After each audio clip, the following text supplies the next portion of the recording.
A deadly danger loomed over one of the worlds because a ferocious dragon had descended. In the entire underworld, only one person could stand up to the ancient creature. He was one of the 12 princes of the underground world named Bei Qi. To save the underground world, he cultivated for over 1,000,000 years and eventually subdued the great disaster. However, shortly after becoming the supreme ruler of the underground world and creating a military artifact, Prince Bei Qi passed away. His former subordinates rebelled, and countless treasures and territories were divided. An unfamiliar girl struck up a conversation with the protagonist during his walk in the park and told him this story.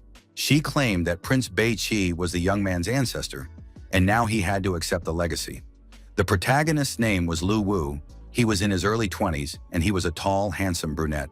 The stranger took offense when he called her a simple girl who had appeared out of nowhere. She claimed that she was almost as old as his ancestor.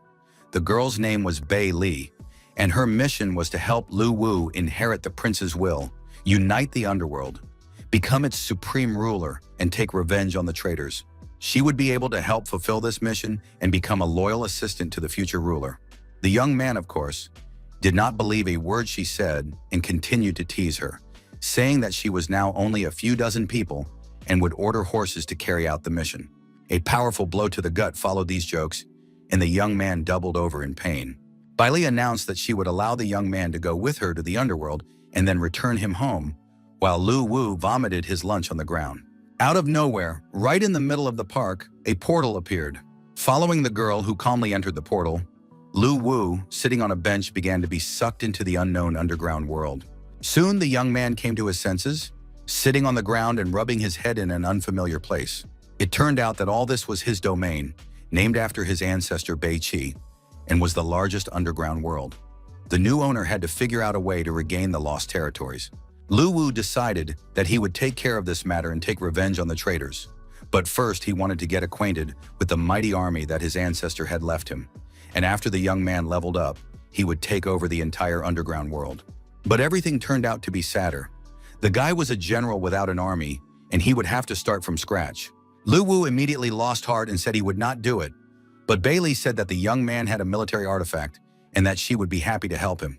The presence of a military artifact sounded very promising, because the girl did not look like a reliable and strong ally. The most powerful artifact in the underworld was created by Prince Bei Qi to unite the entire underworld. The prince died just as he was finishing the artifact, but Bei Li had also been involved in its creation, so she completed it. And this artifact turned out to be very powerful. It was a ring. The power of the artifact lay in the use of enki to strengthen the body. As long as the soul exists, the body can be replaced at any moment. As long as the souls are under control, there will be an immortal army of spirits. The girl put the ring on Lu Wu's finger, and it immediately activated because it identified the wearer's identity. When the blood analysis was complete and the ring confirmed that the wearer was a descendant of the prince, the artifact was bound, and the basic functions of Yin Yang's body and soul were activated. Lu Wu felt an incredible power filling him from within and without. But immediately the question arose about the souls, which he simply did not have, and it was unknown where to get them. Bei Li was very upset because she hadn't thought about finding other souls. She had somehow overlooked this and now felt that she had let her master down. The guy tried to calm her down, saying that in the end, everything could be solved, because she remembered what he did in reality. In his normal life, Lu Wu had unsuccessfully run his business, created a gaming website, and now decided to expand the artifact's functions and combine it with the game he had developed. While players were playing the game, they would be able to summon their souls, and as long as the game was popular, they would have a countless army of undead. Ideas immediately popped into Bei Li's head that if a player died, they would be reborn thanks to the mechanics of the game. Lu Wu couldn't help but admit that the little girl understood everything so well. However, creating a game based on the underworld is quite a large project, and it would be impossible to complete it in a short period of time. Bei Li claimed that using the artifact, it was possible to create various things from energy, including building locations. Spiritual power is the main indicator of strength in the underground world. The more power, the more powerful the creature. Spiritual power can be extracted to increase power and restore the palace. In addition, a monetary commission can be charged for completing the mission. The heroes entered a huge hall that was completely empty except for 2 columns. Bei Li said that this place was built by her ancestor, and she helped him so she could make some changes. Although everything had fallen into disrepair over the years, the grandeur of the past could still be felt, and at the very least, everything could be put in order. 2 hours later, it was done, and Bailey announced that all that remained was to connect the artifact to the game so they could return to real life. Returning to Lu Wu's apartment, they quickly accomplished what they had planned. Using the soul extraction formation, the girl connected to the game server. While the player was downloading and launching the game, his soul was sent to the underground world through a VR helmet. Everything was cool and extremely simple. All that remained was to come up with a name for the project. Bailey suggested naming the game War in the Network as a tribute to the artifact. The name was approved, and from then on, the game War in the Net was ready to be released. The description said that it had been in development for many years, that it was perfect, and that entry was free. In addition, there was no balance replenishment. After a few hours, the number of downloads, comments, and likes was 0, which was bad because there was really no time. Bailey said that to the east of the palace was the Luli district, and in the main palace was the ghost general Sha Na, who commanded about 500,000 soldiers, and his army was still growing. No one knew when he planned to attack, but if the main city disappeared, Lu Wu's soul would never be able to be reborn. This was terrible news because it was simply unrealistic to find a huge number of players in such a short time. At that moment, the first player logged onto the server because he wanted to check how accurate the description of the game War in the Network was. After all, they claimed to offer 100% immersion. The player's name was Wang Damian, and he was a professional Atlantis player with fast gaming experience and was ready to spot a fake right away. Van Damen materialized in the underground world and started the game. Soon he felt bloody rain dripping on his body, and it was a truly impressive effect that he had never encountered before. The guy even thought he had died from an electric shock when he touched his helmet. But then came the story of the great misfortune of Prince Beiqi, who died saving many lives, and now the player had to go on a journey to regain the lost territories. Next, he was asked to choose his class. It could be a warrior, an assassin, or a mage. The young man calmed down, realizing that it was just a game that had started, but it was really very realistic. Lu Wu immediately understood that the game would be popular, but he was surprised because he couldn't find the healer class.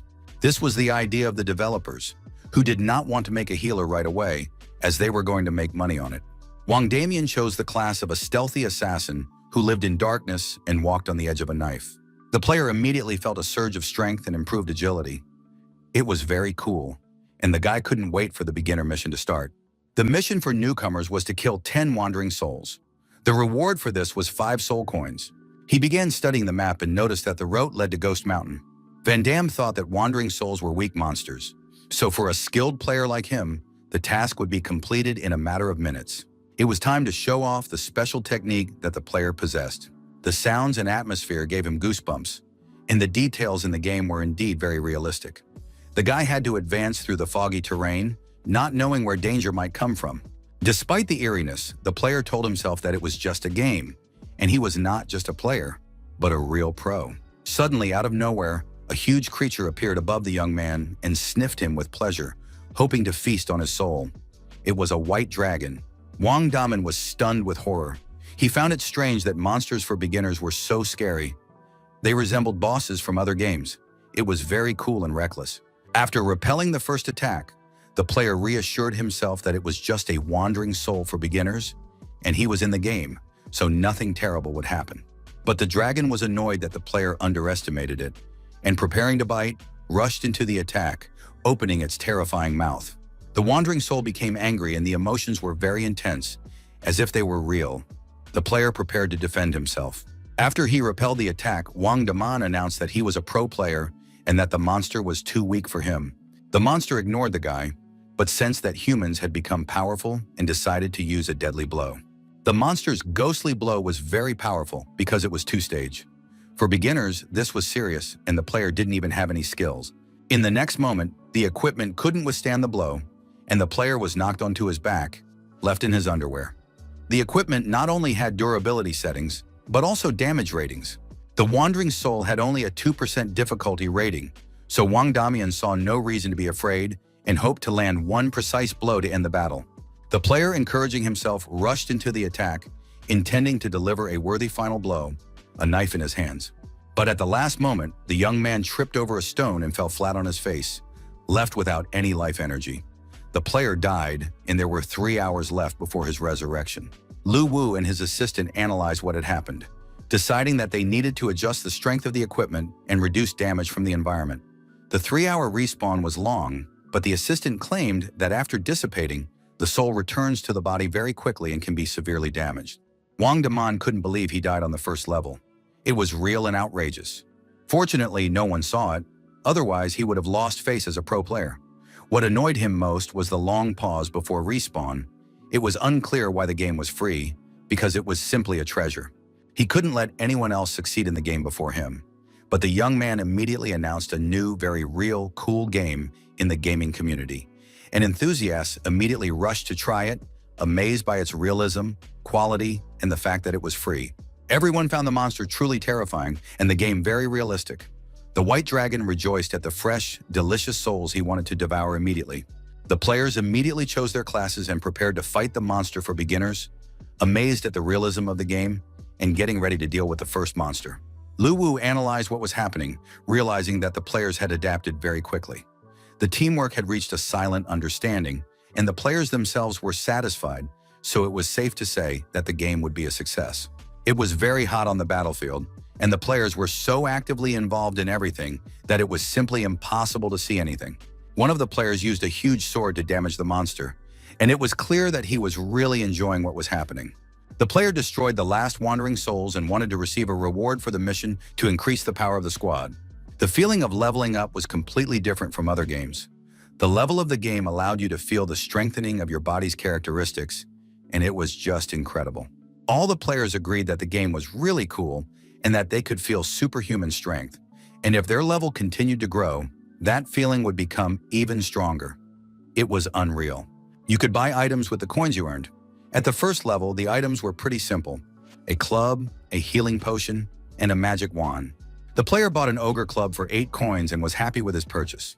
Having received a new weapon, he immediately felt stronger and announced that he would help other players clean up the souls in the village of newbies. The game developers continued to analyze the situation, estimating how many coins they would earn from the slain souls.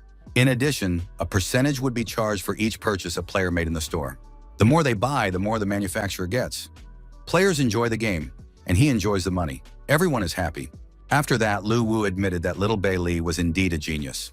The Ghost Mountain was a tall cliff surrounded by fog and smoke. Above the mountain was a portal that constantly spewed lightning.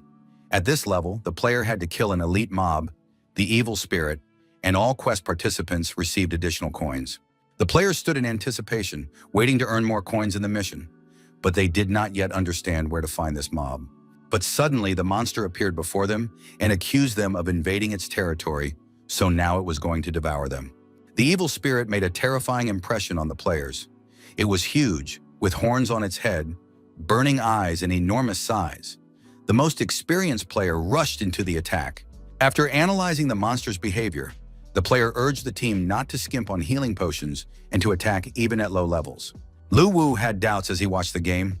Wasn't it too early for them to engage in battle with elite monsters? But Bei Li reassured him, saying that this group of players was stronger than expected, and low-level souls would not be able to stop them. Therefore, it was necessary to give the players a new incentive. Besides, this elite monster would drop a useful item. She was clearly enjoying what was happening and didn't want to reveal all her plans in advance. By that time, the evil spirit had already been practically defeated by this team of players. Its health was almost at 0. However, the players themselves were terribly exhausted and had run out of potions. They had almost destroyed the villain, but they were just a little bit short. The evil spirit could almost feel that he had won. Even though he had only one horn left, strength was gradually returning to his mighty body. Suddenly, Wang Damian, who had been sitting out the game for 3 hours, burst onto the scene, accusing his friends of trying to farm monsters without him. The player announced that he had arrived at the most critical moment to save his friends and delivered a hidden blow to the evil spirit's back. The blow proved fatal, and the villain was defeated. The players leveled up and felt a surge of strength and increased abilities. After defeating the monster, the game offered an elite item. This item turned out to be a small bead called the Ghostly Sphere, which could be sold in the store for 28 coins. The players did so immediately and then set off on a new mission. Lu Wu himself ate the bead, although he did not understand why it was necessary. The taste was rather strange, and then his body seemed to light up, and the guy felt warm and comfortable. With the help of the bead, he strengthened and improved his body. Bailey claimed that even though he was a direct descendant of Prince Bai Chi, his physique was ordinary, and such artifacts needed to be used to improve the heir's body. The young man was beginning to believe in what was happening. He liked the feeling of power and decided to try to attract more players so that he could avenge his ancestor and unite the underground world as soon as possible. After 12 hours of play, the players received a notification that they had to log out. This upset the guys who were ready to continue playing and extend their time, even buying more. Lu Wu didn't understand why the girl had programmed a forced exit from the game, because there were many tasks created for beginners, and they had plenty to do. Bai Li insisted that it was necessary because their bodies were in the real world, while their souls entered the underground world. If the players stayed in the game longer, their bodies might not be able to withstand it. This was important for their further development. The completely exhausted and weakened player argued that there was no point in living if it was impossible to play War in the Net, and there was nothing in the real world but agonizing waiting. The next day, the players met in a cafe to discuss forming a team for the game. They had now abandoned all their previous games, realizing the potential of War in the Net. The first players had a big advantage. In addition, they wanted to donate, but they couldn't find a way. This showed that the creator of the game was indeed not short of money. There weren't enough soul coins in the game. You had to save them up first and then spend them on additional purchases. One thing bothered Lu Wu. He searched through a bunch of websites but couldn't find a single advertisement for this game. This suggested that the creator really did have a lot of money. At that time, the game's creators were poor and ate steamed noodles while sitting on the floor, hoping for better conditions in the future. Lu Wu reassured the girl that soon they would have more players and would be able to afford other food and all kinds of delicacies. The young man believed that gaming companies made money from donations, so he suggested introducing this system into his game. But Bailey was against it because coins in War in the Network are quite rare, and players have to work hard to get them. The main thing was to find a way to expand the audience so that more people would play. The young man was worried because he didn't have money for advertising, and a platform with high traffic was unavailable. After another bout of tantrums and tears from the girl, Lu Wu had an idea. He suggested joining a gaming event he had read about yesterday. It was a competition for the best new product, and the grand prize for first place was advertising on the platform's main page. What's more, the event was completely free. The partners quickly filled out the application and sent it to the platform's head office for review. Mu Qin, the platform's chief critic, was very skeptical about yet another trash game he had just tested. The next game in line was War on the Net. The critic immediately realized that this was not trash, but high-quality fraud, but still decided to enter the game and review it. After a while, he took off his VR glasses and realized that he had experienced a game of an incredible level. It was unreal. 12 hours later, the critic couldn't understand how he had lived without this game before. He gave it the maximum 10 points and noted its only drawback, the 12-hour game limit. Mu Qin immediately called his boss to report the discovery of this treasure. The new game was difficult to describe in words. It would definitely help the platform grow quickly and become #1 in the country. Wu Gui, the platform's president, was surprised by such a description from his most vocal critic and did not believe the assessment, as the game was modest in size. However, the president decided to play it anyway. After all, he had already tried so many games that it was unlikely that any game could surprise or satisfy him. Most likely, nothing like this existed in the world. After receiving the notification and standing on the first stage of the game level, he couldn't believe his eyes. He had never seen such a realistic game in his life. It was a masterpiece that would become popular. And the creators and producers of the game were still eating street food from paper plates. Bailey cried bitter tears over another batch of carbohydrates because she didn't want to get fat, and they could only afford rice and pasta. Suddenly, a phone call rang that could change the future, as well as the couple's diet. It was the president of the platform himself, Mr. Wu, who wanted to discuss some issues with the owner of the game, War in the Network. The president had played the game for 12 hours straight, and if he hadn't been forced to log out, he would have continued. Now he wanted to contact the owner and gain control of the game. Lu Wu confirmed the possibility of a meeting and was ready to come to the company's office, but a surprise awaited him. The president of the platform personally arrived in a state-of-the-art car to intercept the game owner and prevent competitors from getting there first. Wu Gui got out of the car and introduced himself, causing the young man and his girlfriend to have a nervous breakdown. The platform president invited the young man to step aside for an important conversation. Lu Wu agreed, but couldn't leave his younger sister, who hadn't finished her breakfast yet. Wu Gui immediately decided to appease the child and suggested moving to another place where they could find better food. Everyone has their weaknesses, so the plate of rice was left alone, and the whole company went to another place. This place turned out to be the best restaurant. It was so prestigious that even rich people found it difficult to book a table. The children were given a luxurious table with delicacies in the highest class of service. The president of the platform, Wu Goi, asked who helped the children create the game. Of course, the young man could not tell the truth that he had simply used the artifact and instantly created the game. The president tried hard to find out the secret, but realizing that he should not intrude on internal secrets, he suggested drinking and telling the truth. He appreciated the game and liked it very much. The president wanted to buy it. Lu Wu understood that from the very beginning, the president would only be interested in buying the game, so he refused to sell it, explaining that the development required a lot of effort from the team and they did not plan to sell it.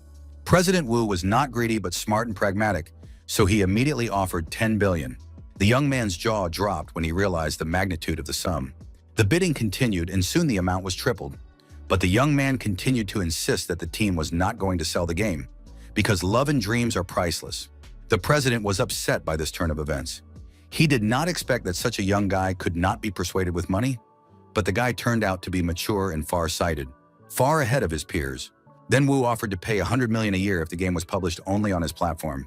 The young man understood that the offer was very tempting, but he had promised Bei Li to avenge his ancestor and unite the world, so the number of players was crucial for him. If he accepted Wu Gi's offer, the growth of the audience would be limited. Therefore, Lu Wu rejected the offer, but agreed to cooperate with the platform for 2 months on the condition that the game would be featured on the main page. The president was shocked by the guy's business approach. It was more difficult to deal with him because he took the initiative in negotiations. However, Wu Goi was confident that the game would be a hit, and regardless of the results of the competition, he offered a bonus, a graphics demonstration, which was the most expensive method of promotion and guaranteed to attract many new players. Lu Wu liked the offer, as the graphics demonstration was indeed an excellent method. Thus, the agreement was approved, and the men raised their glasses to a successful collaboration. After Bei Li had eaten her fill, it was decided to return to Lu Wu's apartment and continue working on the game. Previously, the prince had commanded 3 ghost kings and 10 ghost generals. After his death, the world was divided into 13 regions. Their territory was in the east, and the nearest one belonged to the ghostly general Sha Na. This general was a terrifying monster, capable of invading at any moment once the main city fell.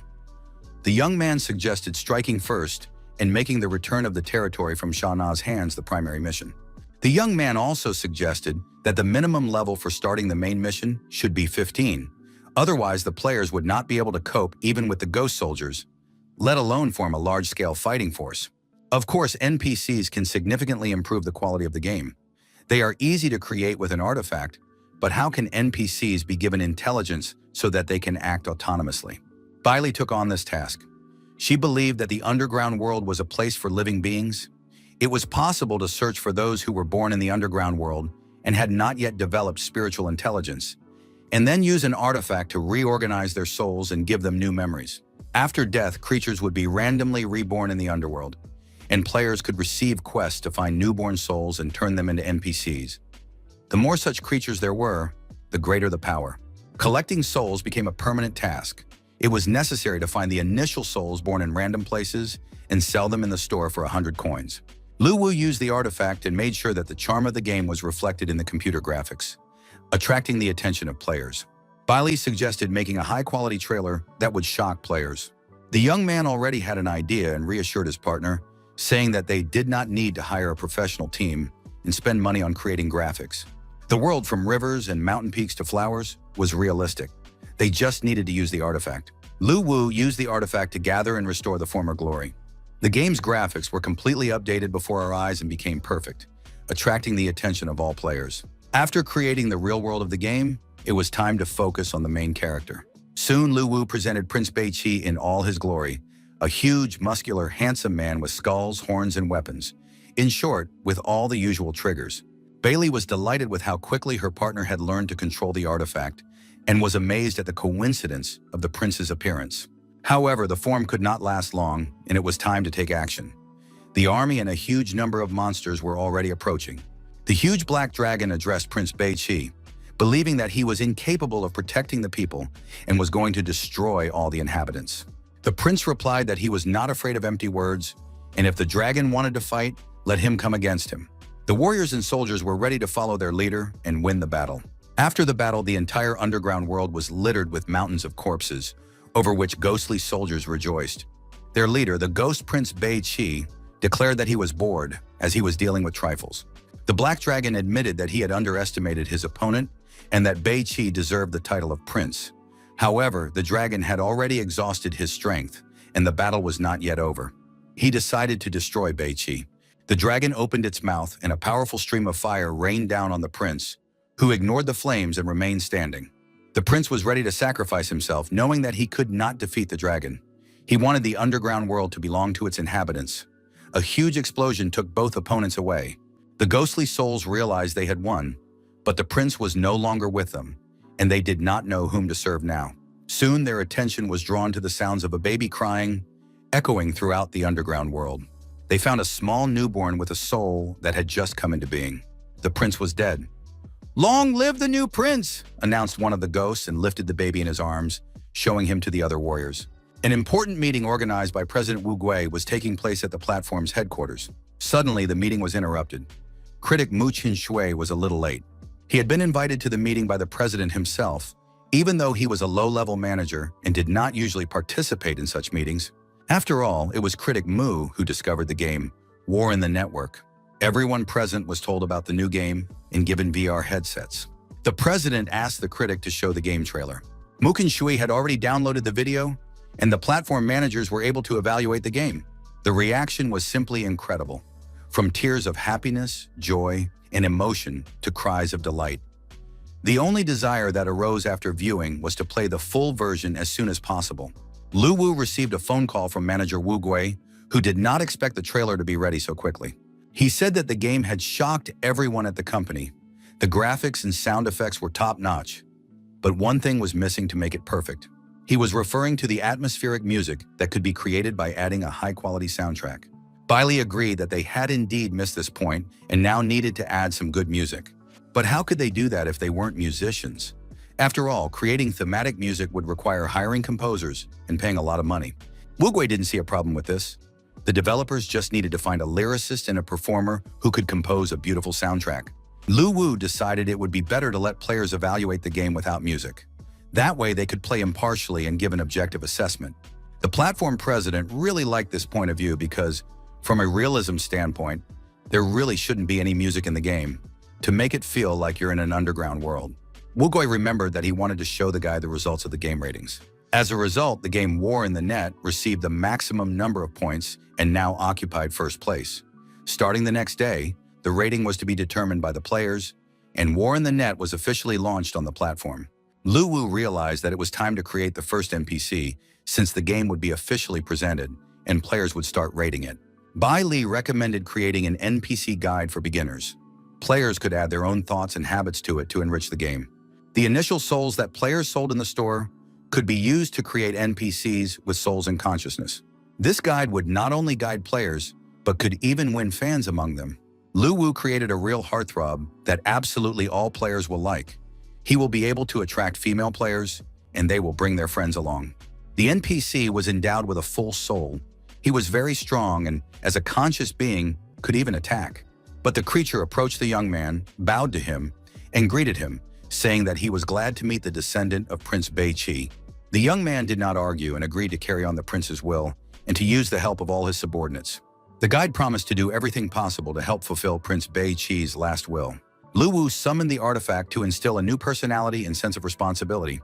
Once players reach level 20, they can pay 50 coins to create a guild. At this point, preparations for the game's launch were complete, and all that remained was to wait for the players. At the Tenlong Game Studio office, they eagerly awaited the results of the game voting. Company owner Li Tianxia had spent more than 7 years developing his game and was almost certain of victory. The manager said that a game had appeared that, unfortunately, scored the maximum number of points, and they only came in second place. That game was War in the Network. It was as realistic as possible, but it was quite small in size. Wu Gui thought that in a few minutes, War on the Net would be launched on the platform. The president of the platform himself was also eagerly awaiting the start. He received a call from his colleague at Tenlong, who was furious that some unknown game had surpassed him in the rankings. Lee Tenxia might have accepted losing to a well-known game, but what had happened simply did not make sense to him. Instead of explaining, Wu Gui advised him to install War in the Network and try playing it himself. Lee had no intention of wasting his time on such nonsense, as he had plenty of other things to do. However, human nature is curious, and soon the man decided to try it himself and see how interesting the game was. All the preliminary reviews were very positive, and critics gave it the highest ratings. It was obvious to Lee that the developers had paid a lot of money for such reviews. Lee Tenxia put on his helmet and, full of skepticism, immersed himself in the game. The underground world was very noisy today. Players wanted to start the game and didn't know which class to choose. According to the comments, the game was truly amazing, so a huge number of newbies lined up to get started. Tenxia was amazed by the realism of the technology. He dreamed of meeting the creators, realizing that they were truly talented. But soon his thoughts were interrupted by the voice of an old acquaintance. The president of the platform, Wu Gui, entered the game himself and suggested that his friend not stand there rooted to the spot, but quickly go hunting for monsters before they disappeared. Lee Tenxia was stunned when he saw the monster, as well as Wu Gui, who was already racking up points. It wasn't fair. After all, he had just said on the phone that he had an important meeting and couldn't talk anymore. But then he went to play. Wu Gui suggested they hurry up and let Lee deliver the final blow. Lee didn't need to be asked twice. He drew his sword and rushed toward the monstrous creature, intending to destroy it and earn points. But at the last moment, the player was knocked back by his shield before he could deliver the final blow. A complete stranger with an axe in his hands smashed the monster's head, delivering the final blow. It was just a nightmare. No one had ever treated a player so despicably before. He realized that in this game, you had to act quickly and decisively. But before he could do anything, another player's sharp knife slit his throat. The game announced that he had been killed in the process, and now the resurrection and cooldown had begun. Lee Tenxia was amazed by the game, even though he was an experienced developer himself. He also realized that not only he, but also Wu had been kicked out of the game in the same way. The number of players was growing rapidly and breaking all records. Moreover, even after dying in the game, some people still waited for resurrection and did not leave completely. It turned out that the game was really gaining momentum. Although it was still far from perfect, it was necessary to figure out how to attract even more players. It was known that General Shah had a huge army of soldiers and could soon invade the underground ghost world. Until then, it was necessary to attract as many new users as possible and form our own army. Once again, the president of the platform called the young man, complaining that he had been killed by some insignificant player during the game. He stated that he was not going to put up with this and immediately offered the young man money to buy himself extra lives. Lu Wu replied that this was not possible at this stage, but in the future, players would be able to earn coins for killing monsters. The young man currently only had 100 coins for personal use, and he offered to give them to the president as a gesture of friendship. Wu Gui was amazed that the developer did not control everything that happened in his own game. Wu Gui asked the young man to introduce him to the team that created such an amazing game as soon as possible. A few hours later, the weather in the Ghost Mountains was foggy and cool. Players Wu and Lee lay in wait, waiting for the right moment. There were noticeably fewer players in this part of the world. Soon they saw two players fighting a monster. One held a shield, while the other attacked the beast. The offenders watched this fight from the bushes, now waiting for the right moment. Finally, they decided that the time had come and rushed into the attack to take their revenge. With swords in their hands, the players rushed at their opponents, intending to knock them out of the game. Wu Gui destroyed the guy with the shield with a sword strike. Lee Tenxia, however, was not so accurate. The female player managed to avoid death. You'd be hard-pressed to find a more clumsy oaf. The girl indignantly declared that she didn't understand where these two jerks had come from, since she had been quietly playing the game with her partner. Lee Tenxia said that they still had the advantage and that the other players shouldn't worry. At that moment, the monster had already regained its strength and was simply enjoying the speeches of these wonderful souls who now belonged to it. Loud screams and curses rang out in the Yi family's house. Yes, Sure was furious. She needed to take revenge on some stupid players for kicking her out of the game. She called the butler and ordered him to invite her brother and his people. At the headquarters of the Wu Gui gaming platform, he decided to hold an emergency meeting and ordered all employees to gather in the conference room. The 10-Long Game Studio headquarters was also bustling with activity. No one left their posts. Yading and his people came to his sister at the first invitation, not understanding who dared to offend her. His sister said she would tell her brother everything, but first the butler had to bring the boxes. The girl explained that knives and guns were useless in this situation because she had been attacked in the game and then killed by a monster. To say that the guys were stunned would be an understatement, but Chung loved his sister very much, so he ordered his men to prepare, choose their specializations, and go after her. This is how the Guardian Angels Guild was created, headed by Zhuer and Chung, whose surname was Ye. In the game, they crossed paths with the Avengers Guild, consisting of President Wu Gui, company owner Li Tianxia, and their subordinates. The developers watched the battle in the game with interest. Although the guilds were not yet officially registered, two factions had already emerged, and a conflict had broken out between them. Until they killed each other, there would be no peace. However, the price of soul coins rose sharply because they could be used to increase one's power, and the developers became millionaires overnight. But soul coins were also very important to the developers themselves. They were needed to create Prince Beiqi's army. Therefore, they could not sell them and were once again left without funds. A huge amount of soul coins was needed to restore Prince Beiqi's palace. Although there weren't enough yet, the young man thought it would be easy to deal with. The young man decided to sell 500 soul coins to start with. To this end, he intended to use a combat artifact to pass himself off as an ordinary player. The young man chose to specialize as a mage. Initially, the mage was not particularly strong, and apart from chi energy, had no special skills. But Lu Wu had no intention of fighting, he just wanted to sell coins. The mage had enormous potential. As soon as the palace was restored, he would have access to a multitude of techniques and tricks. If a section for acquiring skills was added to the shop, the player's strength would grow not by the day, but by the hour. Then the current mage would surely reveal his potential. The young man took the form of a huge flying magical kite, received the player's coordinates, and set off for the meeting. Bailey noted with satisfaction that the young man was already confidently using the combat artifact. A few minutes later, somewhere far away in the mountains, in a gorge, there were shouts and arguments between the players. Suddenly, a stranger appeared among them and said that he was looking for Shure and wanted to exchange coins with her. The girl came out to meet him. She wanted to know who he was and why he was looking for her. He explained that he had soul coins that he was willing to sell to her. Shure was very skeptical of the young man's words because he belonged to the class of mages, the weakest type of players. The girl couldn't believe that this stranger had as many as 500 coins, but she was extremely pleased to hear the news. She immediately figured out where he could have gotten them. It all seemed extremely suspicious. The mage decided to place the coins in the transaction column and offered her to see for herself. Seeing the number of soul coins with her own eyes, Zhuer felt truly happy and confirmed the purchase. She instructed her accountant to transfer the required amount, already thinking about what she would spend the coins on. Lu Wu was amazed at how little money meant to these people and how easily they could trust strangers. When asked where he got so many coins, the young man said that he had been very lucky in his soul collection task and had been able to get all the souls and exchange them quickly. The accountant announced that the money transfer was complete and the young man could check his account balance. Bailey whispered to him that the money had arrived and he had not been deceived. The magician announced that he would not check because they had trusted him, and he in turn had also trusted them and transferred all the coins to Zhuer. After that, he thanked them for their cooperation and said that he would contact them again next time if new coins appeared. The girls were very impressed by this behavior because the magician received a huge sum and did not even bother to double-check. Maybe he was too rich? But their thoughts and dreams about a rich and charismatic guy were interrupted by the news that players from another team were lying in wait. These were not representatives of the Avengers Guild, but elite mobs.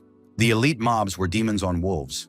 They were a truly terrifying bunch and had come to find out who dared to invade their territory. Lu Wu finally treated his girlfriend to a feast, buying all her favorite delicacies because now they had a lot of money and could afford it. The young man said that when he left the ghost world, Zhuer's team was attacked by ghost soldiers. These horsemen were led by Sha Na. The young man was struck by the size of his army, but it turned out that as the number of players increased, so did the number of enemies. This was very good, and players needed to be given the task of exploring General Sha Na's territory. This would make players understand how things really stood and encourage them to spend soul coins on their upgrades. Lu Wu immediately activated the combat artifact and set the access level for the task to no lower than rank 15. If weaker players went there, they would die immediately. High-ranked players had no choice but to accept this quest, and there they would be able to fight the ghosts.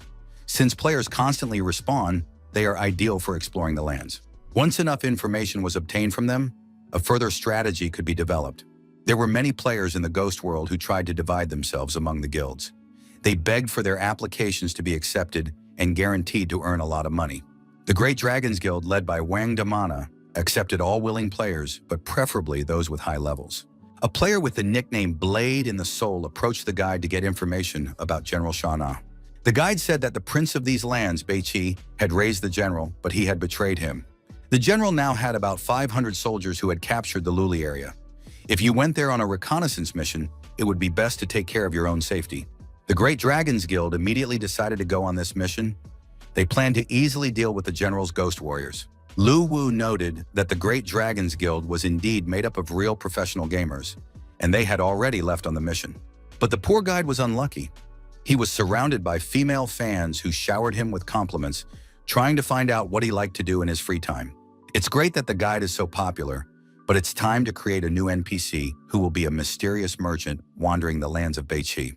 Lu Wu will move him around randomly, and gamers will be able to buy rare items that are not available in the store. This will increase the enjoyment of the game. After that, the guy suggested going to see how the task of exploring General Shana's territory was progressing. Bailey was a little worried about this because the players were at odds with each other, and now they had to work together to fight a single villain. The young man reassured her, saying that all these issues would be resolved very soon. A camp of demonic horsemen had been set up at the junction of the Luli and Hades regions. Several players used stealth techniques to conduct reconnaissance and discovered that there were a huge number of soldiers inside the camp. Alone, the humans would not be able to defeat them. At that time, another guild that had appeared in the area was behaving very noisily, attracting the attention of the demon soldiers. It became clear that there was no time to escape and that they would have to fight them in battle, and death would be heroic. Battle began. The players fought desperately and killed the mobs quite well. Half an hour later, all the high-level players were still able to fight. Although they suffered losses, the battle continued. The players were unable to cope, and it became clear that the Great Dragons Guild would not survive. Perhaps it was too early to take on such quests. If they kept losing, all their enthusiasm would disappear. At that moment, the Guardian Angels Guild, which had bought new equipment, approached the battlefield. Zhuer had specifically exchanged soul coins for equipment, looked gorgeous, and was ready to lead her guys into battle. The Avengers also showed up, but it was strange because they were enemies with the Guardian Angels. Bailey was pleasantly surprised by this fact. Lu Wu watched the proceedings with satisfaction. He was as confident and calm as his ancestor. The guild leaders agreed to deal with their enemies first and then resolve their issues among themselves. The battle continued with renewed vigor because two new guilds had joined the fray. Everyone wanted to punish the villains as soon as possible. Reinforcements were in place, and now the gamers were easily killing their enemies. Bailey said that, judging by all appearances, someone was watching the young man. The demon commander nicknamed Madman joined the battle. Once he was killed, the other warriors would automatically disappear. Zhuer and her guild rushed into the attack without knowing who they were dealing with, and paid for it with their lives, because the enemy was much stronger and beheaded the girl. Chung was furious when he saw what had happened to his sister. He called on all players to avenge her death. Players from all sides attacked the demon commander. They no longer cared who got the points or who delivered the final blow. They were driven by revenge. The players realized that they first needed to behead the commander and then deal with the rest. But the enemy was incredibly powerful, and his blows damaged the players' weapons. The representatives of the Avengers Guild also decided to destroy the commander immediately, rather than waste their time on minor demons.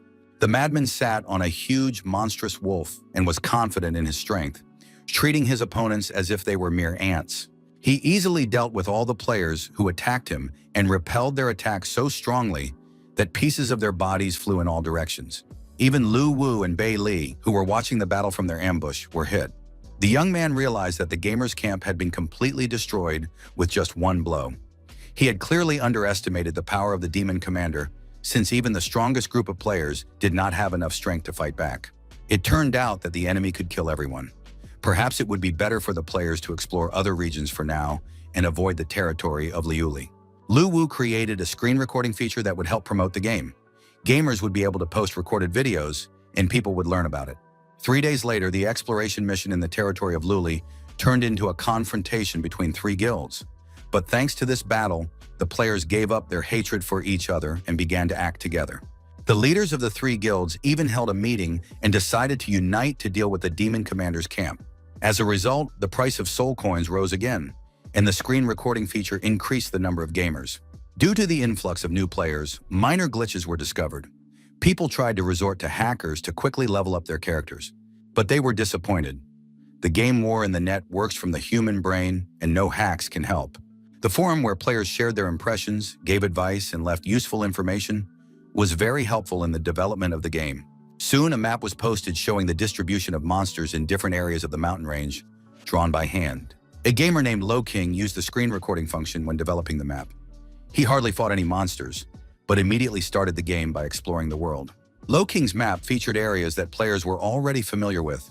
A player named One Hit One Kick had a very interesting fate. He used to work as a firefighter and lost his limbs while responding to a natural disaster, becoming disabled. He was very disappointed in life and in himself, and only after entering the game did he feel like a complete person again. When the man saw himself in reality and felt the presence of his limbs, these sensations were so real that he cried. It was wonderful. The game gave the man a zest for life and hope.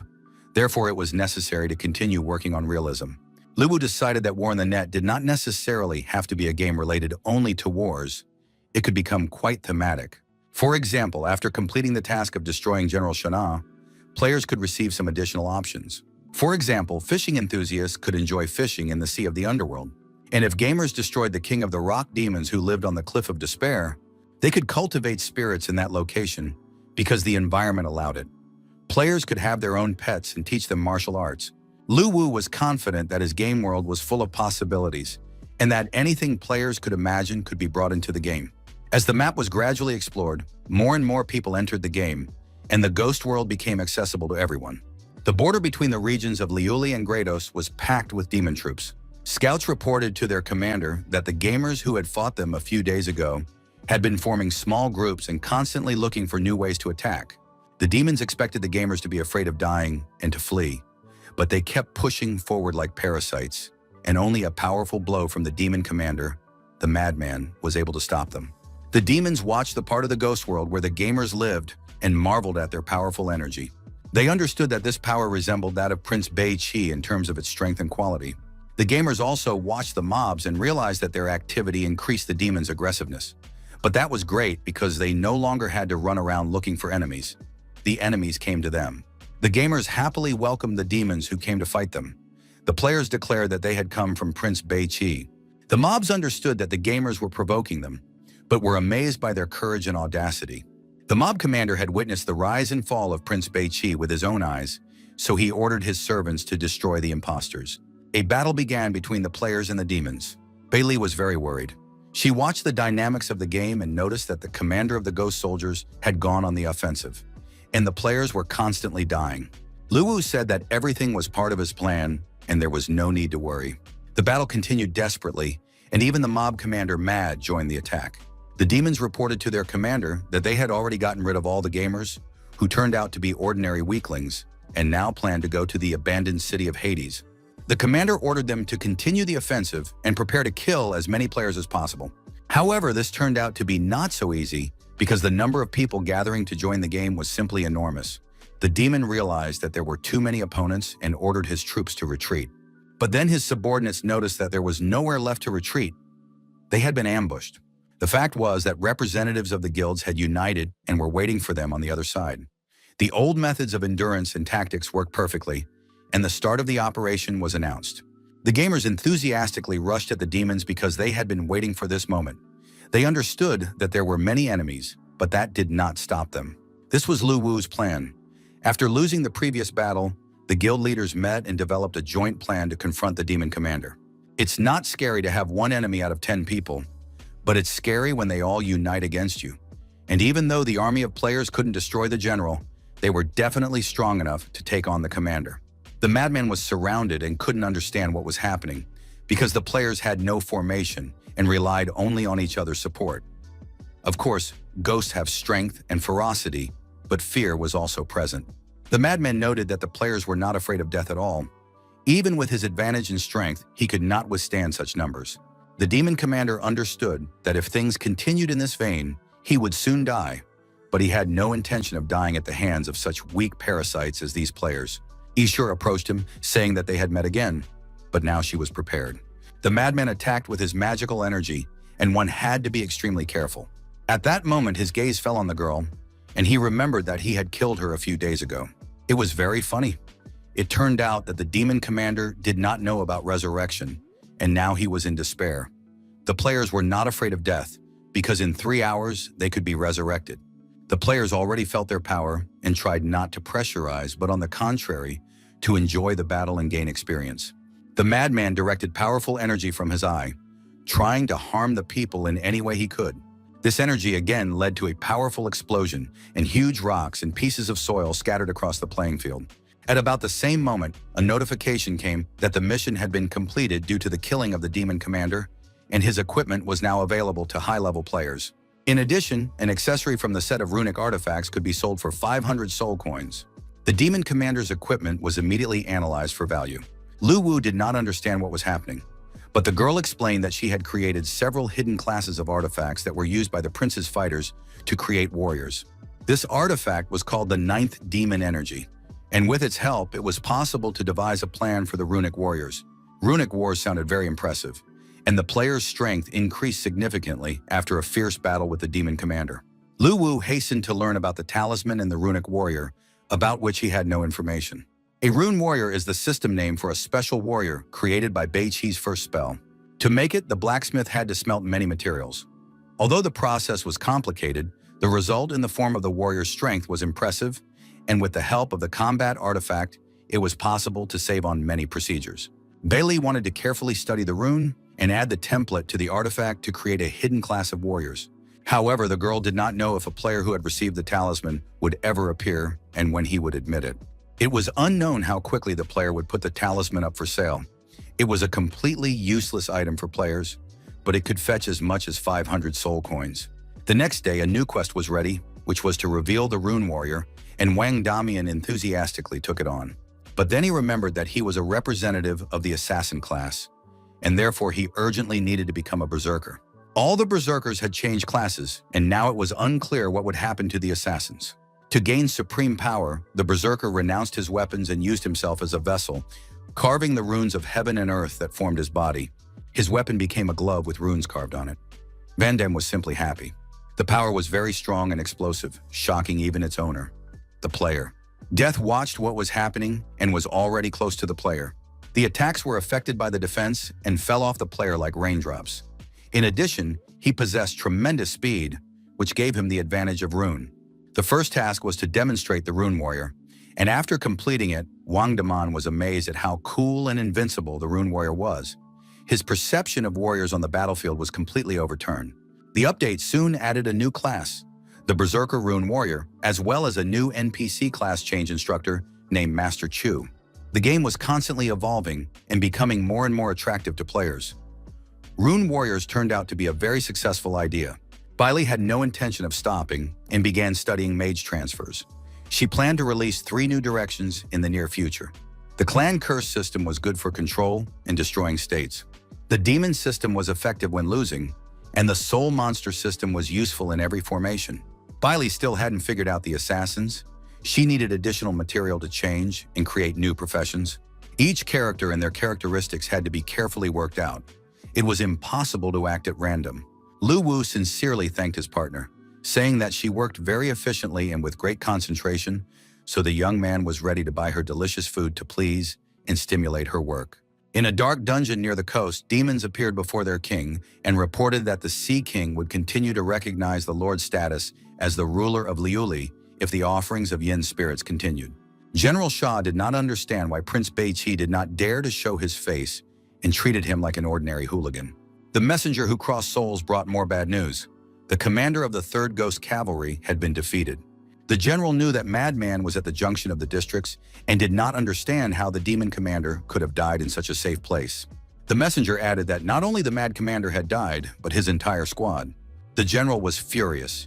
He did not want to believe that any of his own people were involved in this tragedy, such as the king of the rock ghosts, who had been suppressed immediately after the occupation of the Northern Territory. Someone else must be waging a secret war against them. The developers re-entered the game to correct the situation on the spot. After the introduction of screen recording, the number of players in the online war increased sharply, and the soul coins finally reached the 50,000 mark. Therefore, it was decided that it was time to officially restore Hades and Lu Wu very quickly and professionally used the artifact for this purpose. Everything went wonderfully, and the reconstruction of the mansion was a success. The design was wonderful, and a repository of Buddhist canons appeared in the temple.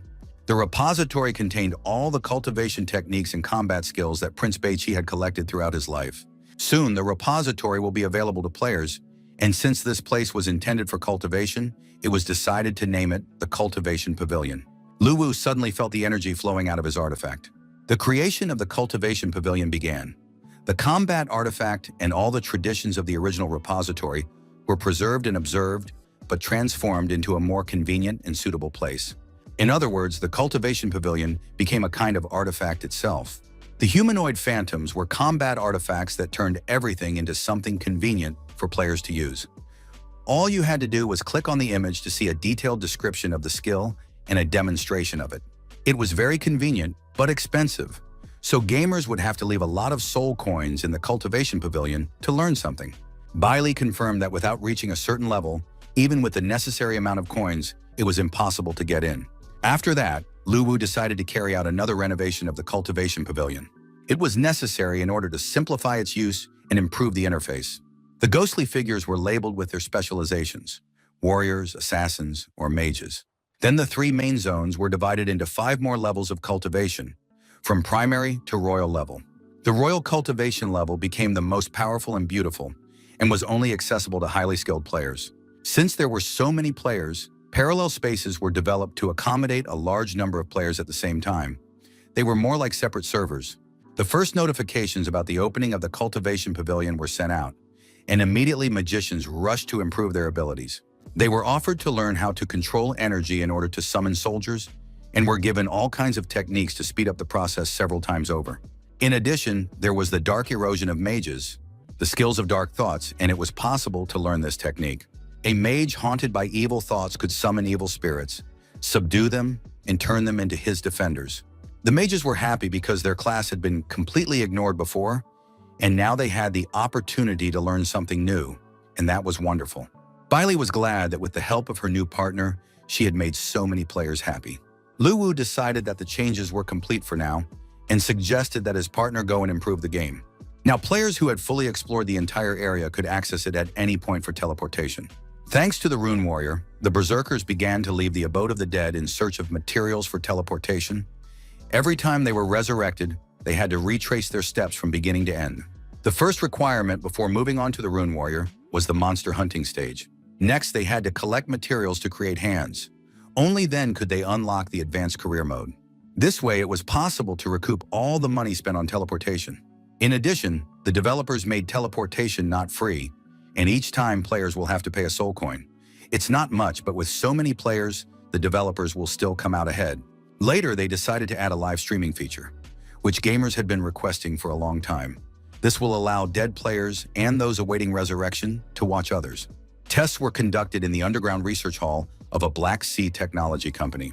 The manager happily noted that finally all the indicator lights were working perfectly, and it seemed that the development had been successfully completed. Virtual game warehouses combined with nutrient solutions successfully allowed players to remain unaffected for 24 hours. The board of directors of the Black Sea Technology Company reported on the successful outcome of the development, and now their virtual game warehouse was working successfully, as reported by the company's director Chen. The company's task was to bring these virtual warehouses to market, and it was decided to find game sellers to collaborate with. The meeting was interrupted by the director's assistant, who announced that Company A had just announced the creation of a virtual warehouse at a press conference. The girl immediately turned on the broadcast of this press conference to show it to everyone present. In it, a journalist talked about the creation of a virtual game storage facility that had successfully passed a huge number of tests and guaranteed the stable operation of its warehouse. President Wu said that Company A had just found him, and he had decided to collaborate with them on the basis of the game War on the Net. For the physical safety of the players, a 12-hour gaming system had to be installed, but this served as a limitation to the growth of the players. And thanks to the appearance of the game warehouse, it was possible to develop much faster. The next day, a platform meeting was held at the company's office. Alice, a representative of the interested party, was present, and she did not understand why the discussion had not yet begun. Soon, Lu Wu appeared with his assistant, Bei Li, and the discussion could begin. Alice reported that their company was a leader in the field of virtual games and had created a virtual game warehouse that would be much better than all previous inventions. After explaining the essence of her project, Alice announced their terms, which consisted of an annual payment of 20% of the game owner's profits.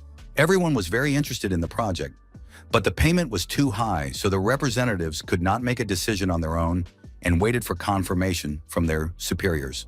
Alice said that the game warehouse would be at the disposal of the game owners and would attract a new wave of players. Developers would enjoy themselves and earn a lot of money. Lu Wu immediately stated that he was refusing this project, and now Alice wanted to know which company he was from, as he might simply not have understood what she was telling him.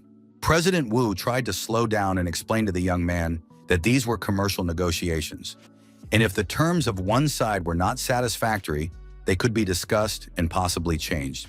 Lu Wu stated that he would not change the specifics of the game, which he had developed so long and carefully, making it completely realistic. The presence of a warehouse was unfair to the game, and so he left the meeting. At this time, one of the players in the game decided to tame a corpse wolf, and the young man watched with interest. The player believed he was close to success and wanted to reduce the wolf's health to a minimum. The poor wolf was tied to a tree to lower its vital signs, but black energy continued to flow even into the immobilized animal. This black energy was spread by a representative of the monsters of the underworld. He destroyed the wolf just to prevent it from being tamed. Then he reached out his hands to the players and continued to spread his dark energy. Soon the players found themselves entangled in dark bonds, the players themselves as well as their weapons. This dark mist prevented them from breaking free, and soon the players turned into puppets caught in a trap. After that, the unfamiliar demon addressed the players, saying that now he would ask questions and they were obliged to answer. The demon was interested in where the players came from and why the ghost commander had died. The gamer guessed that he was facing General Sha Na and demanded that his bonds be loosened because he couldn't breathe. The player did not understand why a simple mob had such power and insisted that the players were not afraid of him and demanded to be released so they could fight him one-on-one. The gamers threatened that if the ghost killed them, they would definitely take revenge when they became stronger again. This made the ghost laugh because he knew that the players had no idea who he was, but he was Sha Na, responsible for storing souls. He believed that there would be nothing left of the players and continued to tighten his grip. However, the ghost soon realized that he was unable to quickly defeat the players, which meant that they had some kind of powerful force protecting their souls. Therefore, he decided to destroy their bodies and see where their souls would go next. He intensified his fog, and in the end, only the shells of the players remained. The ghost noted that there was not the slightest influx of soul power.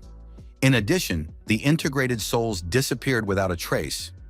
This did not correspond to any laws, because after the death of a creature, the soul begins to rotate. The power slips away and merges with the rest of the world. But the current situation was completely different. The players noticed a stranger standing in the distance.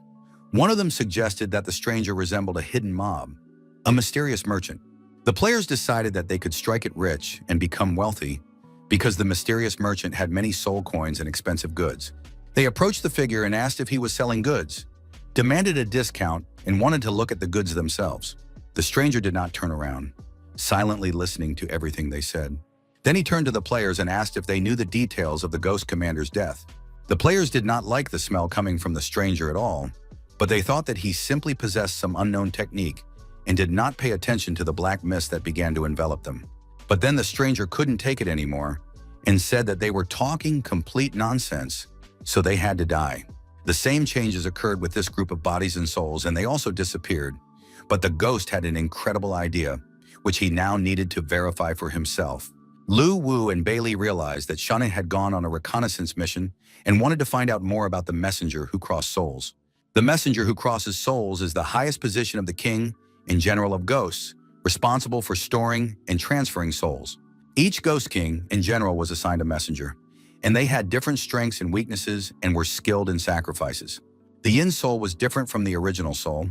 It was similar to a material and could be used to create weapons and equipment. It turned out that the ghost king and general did not have much influence, and all the power was in the soul, which was almost impossible to kill. It could dissolve into the shadows at any moment, and now he had come to the abode of the dead. The ghost couldn't believe his eyes when he saw the reborn and rebuilt Hades. This could only mean one thing, that King Bei Qi had returned. But the ghost had seen the king's death with his own eyes and watched as his soul left his body. It was a vivid memory and the ghost could not be mistaken. The ghost, who crossed souls, demanded an explanation and wanted to know who had appeared before him. Although he already guessed, he still couldn't say it out loud, because then the messenger's worst nightmare would come true. Before him in all his glory stood Prince Bei-Chi. The messenger bowed respectfully to his master, saying that he realized his mistakes and was ready to die if it would help to fix everything. The prince could not allow the messenger to find peace so easily after his betrayal by simply dying. The messenger was ready to atone for his sins and do whatever the prince commanded. He promised to help the prince regain all his lost territories and glory, but he did not believe that this was the real Prince Bei-Chi, because the latter would never have let the envoy go. Bei-Chi confirmed that the murder of the ghost commander was the work of his men, and that the messenger himself would be next. But then the ghost attacked the prince, saying that he did not believe in his existence and that someone was most likely just pretending to be Prince Bei-Chi.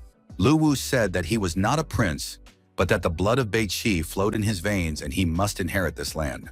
Bei-Li unexpectedly bit the guy's hand, saying that the messenger would have to confirm the presence of his master's blood. And indeed, the ghost felt the familiar blood. He recognized the overwhelming power of the lineage and agreed that he was facing a descendant of Prince Bei-Chi. After that, Prince Bei-Chi demanded that the messenger who crossed souls surrender or die. Before answering, the messenger asked if the beings who called themselves players were human. Bei-Chi. If these players were destroyed, their souls would not disappear. The person who created them had mastered the law of reincarnation, and the messenger realized that he was facing a very powerful being, for even Prince Bei-Chi did not possess such power. The young man's patience was running out, and he asked one last time what choice the messenger would make. The ghost knelt and said that Du Yan's subject welcomed his new master and would be loyal to him, just as he had once been loyal to Prince Bei-Chi. Dark forces were gathering on the coast of the sea in the Luli area. The ghost returned from reconnaissance and reported to the general. He found the remains of a tree demon in the camp and believed that it was he who, together with his people, had decided to encroach on this area and move General Sha Na. The general sent a messenger to the Sea King to confirm his agreement to make sacrifices, but it was necessary to simply wait until the general broke through the Ghost King's kingdom and captured the northern territory. Lu Wu, sitting at home, came up with new game bonuses to appease players who were asking for a new game platform to be launched, but this was not possible at the time. At this time, gamers in the game made their way into the general's territory and began a live broadcast. The Sea King began to emerge from the sea, calling General Sha Na to battle. The players were amazed by the mere sight of the Sea King, Poseidon. Poseidon really did look impressive, and the players hoped to just stand aside and watch a real battle between mobs. Poseidon continued to shout at the top of his lungs, calling on General Sha Na to come out and respond. The general personally appeared before the Sea King, not understanding why he was making such a fuss and what he wanted. The huge, ferocious general demanded that the Sea King not get carried away. The situation was such that the villains themselves were confused and did not understand what was going on between them and why they were so fierce towards each other, while someone else was just pitting them against each other. The general accused Poseidon of invading his territory without permission and daring to look him in the face. Poseidon called the general a nobody compared to Prince Bei-Chi. The general promised to roast the Sea King and get rid of all his assistants. Poseidon warned that it was impossible to refuse his offer and was ready for battle. The general did not understand why the messenger did not confirm that Poseidon's terms had been accepted. A misunderstanding arose. The general tried to explain himself to the Sea King, but the latter no longer wanted to listen to him. The opponents came face to face, radiating hatred for each other, and it was clear that the battle would be epic. The general tried to say that he had not rejected Poseidon's offer and was ready to sacrifice souls to him every year, but that there was no need to pressure him. Poseidon thought the general was mocking him and refused to listen to any more excuses. The opponents used all their strength and skills to harm each other, and soon General Sha Na admitted that Poseidon was much stronger. Poseidon once again said that the enemy should not hide behind messengers because they had refused his offer. The general realized that the envoy Du Yan had turned against him and deliberately conveyed the wrong answer. The general acknowledged the envoy's disobedience and asked Poseidon not to quarrel, explaining that he was now personally willing to pay souls annually. Poseidon accepted this answer, but demanded that the souls be destroyed, because the king of the sea remembered how weak the general had been during the lifetime of Prince Bei-Chi. Barely restraining himself from insults, the general confirmed that he accepted the Sea King's proposal. To say that the general was angry would be an understatement. He promised to destroy the messenger and ensure that he would never be reborn. Lu Wu used the messenger to pit the villains against each other, hoping that they would at least maim each other. But it turned out that the general was much weaker than the Sea King and was even willing to humiliate himself in order to survive. Baichi confirmed that Poseidon was very powerful, and he fought Prince Baichi several times. Of course, the prince was far superior to the Sea King because he had simply crushed him to the ground several times. Poseidon is very powerful, but he lives in the sea and can only be considered the ruler of a certain area, so he is not able to rule over other lands. Even if he easily defeats the general, he will not dominate the lands but only the sea area. And in the sea area, there is also the False Sea. The main ruler of the False Sea was Banji. He is so powerful that, according to rumors, even the prince did not consider him an equal opponent. It was decided to wait until the Luli region was captured and then form a naval fleet. Otherwise, if Poseidon went, there would be nothing to oppose him. Beiki was also ready to think about it, but later because now she was dealing with the library where she found many amazing drawings, including the design of the ghost ship. This ship had lived at the bottom of the sea for many years and was capable of absorbing only the spiritual materials of heaven and earth. It transformed souls and evolved them. Even if the ship was completely destroyed, it could be restored by absorbing a large amount of spiritual materials. This was very convenient for gamers.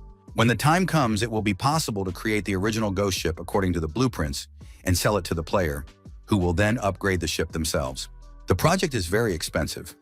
It will require 500,000 coins because many items in the library are filled with the power of the soul, and additional energy is needed to repair them. After hearing this, Lu Wu suggested opening an auction house to make it easier for players to find the items they need in the search engine, as well as to sell unnecessary attributes. The girl really liked the idea, and after working through the night, she found the killer's direction of movement, a relic of the Sun Clan's ancestral curse, found by a player. The weapon looked worn, but it was a clan relic and the killer's main attribute. The Sun Clan of the ancestral curse was once a powerful race in the lands of Beiqi, and according to rumors, was connected to hell. Each of their people was a natural-born killer capable of summoning demons. This clan killed indiscriminately, harmed ordinary people in the underworld, and openly insulted the prince, but was then suppressed by the army led by the prince and has since disappeared from these lands. Bailey bought an old worn knife from one of the players, and now she had to go to hell to post an announcement and then show the killer. An announcement appeared on the server about the damned who rejected religion, possessed deadly power, and could summon demons. Their weapon was a dagger. To become cursed, a player had to reach level 30 and possess the assassin class. It was possible to summon the Night Ripper, who became a guardian for half an hour, increasing damage. The next path to hell is number 2. Abby, a huge, powerful ghost assassin. The player could summon Abby and gain the ability to fly for a minute, as well as choose a specific area as the main target for attack. The last path of hell was the wise Hoshing, who could be summoned for a minute and was capable of inflicting enormous damage on the selected target. A practitioner of the curse could master 18 demonic forms in the realm of hell, each of which had a different level of difficulty and malice. New requirements for changing professions were introduced. One of them was a Scarlet Essence. The minimum level of an assassin player had to be at least 30, and after accepting the task of changing professions, it was necessary to kill any monsters, including players, and collect a huge amount of blood essence to open the path to hell. Sources of cursed power were also developed. It was necessary to find them all and give them to a mob that could engrave the curse, after which the second stage was completed. The developers racked their brains over new options. Apart from the Night Ripper, assassin players were indifferent to other methods of advancement. At this stage, the profession change feature was already in full swing, while hidden features remained on the sidelines. There was a need to repair the Spirit Room, a place used by Prince Beiqi to store defeated enemy generals and their souls.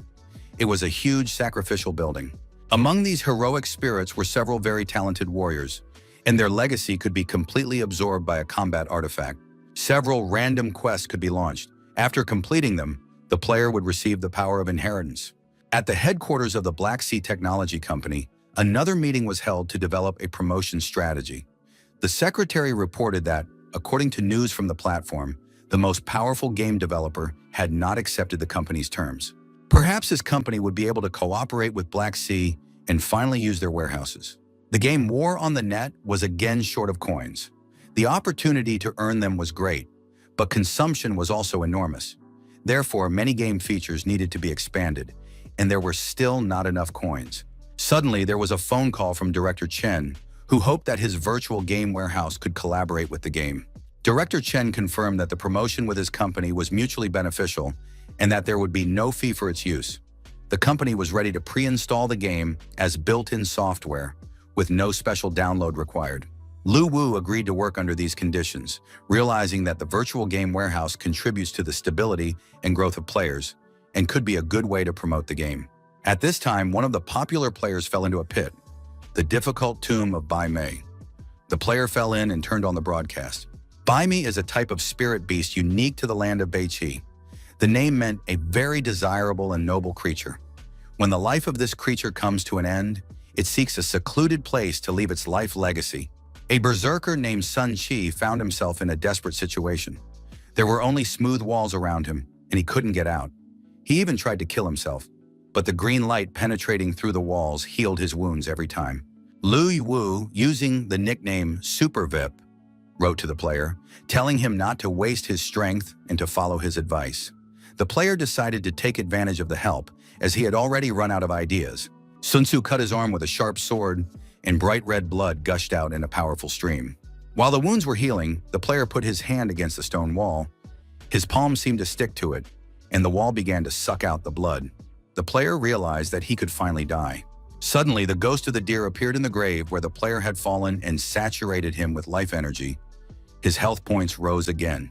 A notification informed him that the player Sun Tzu had received a new specialization, Bai Mei. It was very impressive, and everyone envied him. Replays of his live stream made it to the top. In addition, Sun Tzu received the spiritual specialization of the beast Bai Mei. It looked quite funny, but had high professional characteristics, and its blood could heal. Changing professions in this way depended entirely on luck. Other players who wanted to change careers in a similar way could inherit it, but the probability was low. As a low-level player with no skills or money, he could only rely on fighting monsters to slowly improve his equipment. Now everything was different. With this hidden profession, he could take his place among the high-class players, but soon fell into the trap set by the unlucky hunters. They thought they had caught a corpse wolf, and that would be the end of their troubles. Even when they realized that it was not a large wolf, but a dog, they still decided to tie it up. The dog continued to bark, trying to show that he was a player, but the bandits wanted him to be scared like a real cowardly animal. Bailey adjusted the game settings to instill fear in the animal. It worked perfectly. The dog began to bark with renewed vigor, realizing the danger. Manager Alice received information about the game War on the Net and its developer Lu Wu. The girl clearly understood what needed to be done. She was informed that the individual who refused to cooperate at the last press conference had signed a contract with the Black Sea Company. It was necessary to immediately block the game War on the Net on the gaming website, as well as in the country, and threaten other players with consequences if they refused to cooperate. In the Abode of the Dead, the developers discussed the fate of the player who had received Bai Mei and become a puppy. He was saved by an outside player who entered the game specifically for this purpose. But the young man sensed the approach of the Messenger of Souls, so the conversation about the puppy was postponed. Lu Wu took on the game appearance of Prince Beiqi and met with the messenger, who was happy to welcome the Lord. The messenger reported that he had followed instructions, returned to the general, and deceived him with the branches of a tree-like demon to divert suspicion from the players. After that, the messenger went to Poseidon and lied to the Sea Lord, saying that the general had rejected his offer. He did everything by the book and got rid of the spirits by sealing them in a ball and giving it to his master. However, the messenger was exposed, and now he would be happy if his master would take him in and hide him. The sphere with the souls was a remarkable find and did an excellent job of collecting spirits. The master thanked his subordinate for a job well done and gave him a reward. Du Yan was overjoyed. For the first time in thousands of years, he had experienced something like this. Now the messenger could manipulate spiritual power and increase its potency. Unlike players, it is not difficult to increase the messenger's power because he has been cultivating it for many years. It was easy for the developers, but for Du Yan himself, it was no small feat. After that, the Lord announced a new task. He ordered the Messenger of Souls to find refuge in the Ghost King's Rock to find out about the relationship between the Lord of the Ghost Rock and the General, as well as to understand the current situation. As a gift, the Lord gave a spirit pearl to be presented to the Lord of Ghost Rock. When the servant set off to carry out the task, Lu Wu wanted to give the pearl to the messenger, but Bei Li made him change his mind. The girl convinced him that in order to move forward and open the teleportation, the power of the soul was needed, and the sacrifice was the yin soul. Simply put, it is impossible to directly build a portal in certain areas of the abode of the dead. One must sacrifice a yin spirit to create a passageway. The sacrifices for construction amount to 150,000 yin spirits. This path is hellish, forbidden, with many levels where demons will be born. The idea was awesome, and it was decided to start construction immediately, as it suited the players for leveling up, especially assassins. Lu Wu had to release all the yin spirits from the combat artifact. Soon, huge black masses gathered above the young man. Next, the information had to be mapped out, which was done by Bei Li. Soon, everything was ready for the sacrifice. Lu Wu was about to call his girlfriend back as soon as the situation became suspicious, but suddenly something distracted him. Bloody energy began to gather around the girl. Lu Wu struggled to push away the hands, which actually belonged to one of the oldest gods of the underworld. Bai Li used the ancient language of sacrifice to summon the god's remaining consciousness. This god agreed to participate, otherwise the passage would not have been successful because he remained the only god of the hell path. In the future, it may again be necessary to appeal to the deity because all forbidden areas contain the remnants of the consciousness of the ancient gods. Bai Li admitted that she had never actually been to the hell path, but she really wanted to go there. It was dangerous, but the girl wanted to take advantage of the concentrated energy and hide her identity by joining the team of players. She promised that everything would be fine. The server informed the players about the opening of the hell path, and everyone was very pleased. The mob gave out instructions on how to copy. Izur and her friends chose Hell's Path, activated teleportation, and went to the Forbidden Zone. Everyone loved Hell's Path. It had a creepy atmosphere, but the girl announced that no one should touch anything and should look around carefully so as not to miss any valuable materials and treasures. The players happily explored the area, even though they paid for it with their blood, which spilled drop by drop. Behind the magma, a cave was visible, inside which treasure was most likely hidden. Inside the cave, the players continued to look around warily. It was hot outside and cold inside. As the head of the guild, Izur had to appear cheerful and brave, although in reality she was terrified. She tried not to give in to her fear so as not to lose her authority. A terrifying sound rang out, but it turned out to be her brother trying to open an unknown tomb. Her brother said he hoped to find treasures in the tombs. Soon the whole group was busy breaking and destroying sarcophagi, but they found nothing. Everyone was exhausted and worn out. Bai Li, who had sneaked in with the players, decided to make a hinged lid and planned other changes. She got so carried away that she didn't notice the whole group had left. The players realized that it was impossible to get the treasure, and all they could do was remember the location and wait until they had enough strength to open the coffin. At that moment, one of the female players reported that she had found 3 stone altars. However, they were as solid as sarcophagi. One of the players suggested that the jug contained old wine, as was the case in his grandmother's village. At worst, it could contain the remains of ancestors. Zhuer ordered everyone to leave and wait until they had regained their strength, spending their time exploring other places so they could return here later. Bai Li knew that this was her chance, and while the players were gone, she could quietly open the stone altars. A few minutes later, Yair's group found something interesting. The players saw other gamers, one of whom had a huge dragon egg, red and scaly. It became clear that they would have to deal with the first boss on this level, who would want to take the egg. The players ran as fast as they could, but the enraged dragon, burning everything with hellish flames, pursued them closely. The Guardian Angels Guild realized that they couldn't defeat the boss at this stage and rushed into the cave to hide. Unfortunately, the unfamiliar players with the dragon egg also rushed into the cave, and the dragon, unable to advance deeper, got stuck in the doorway. Zhuer decided to take action.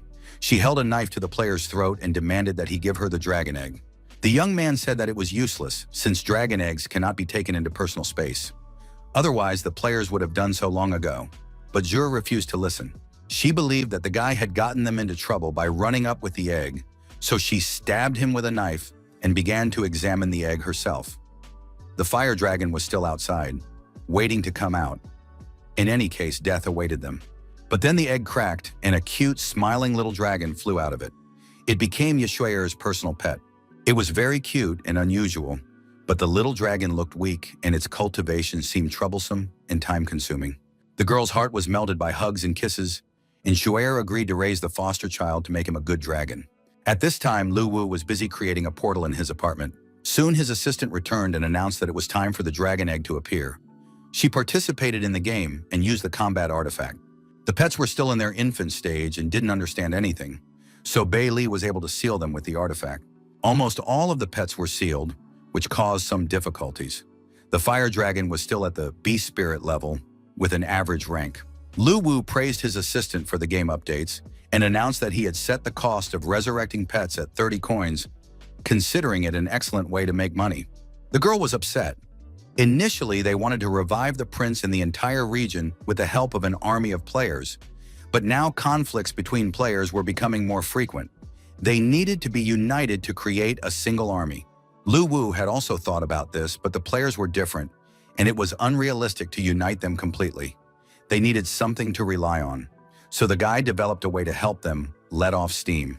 The idea was to build a huge battlefield where all guilds could register to compete for guild power.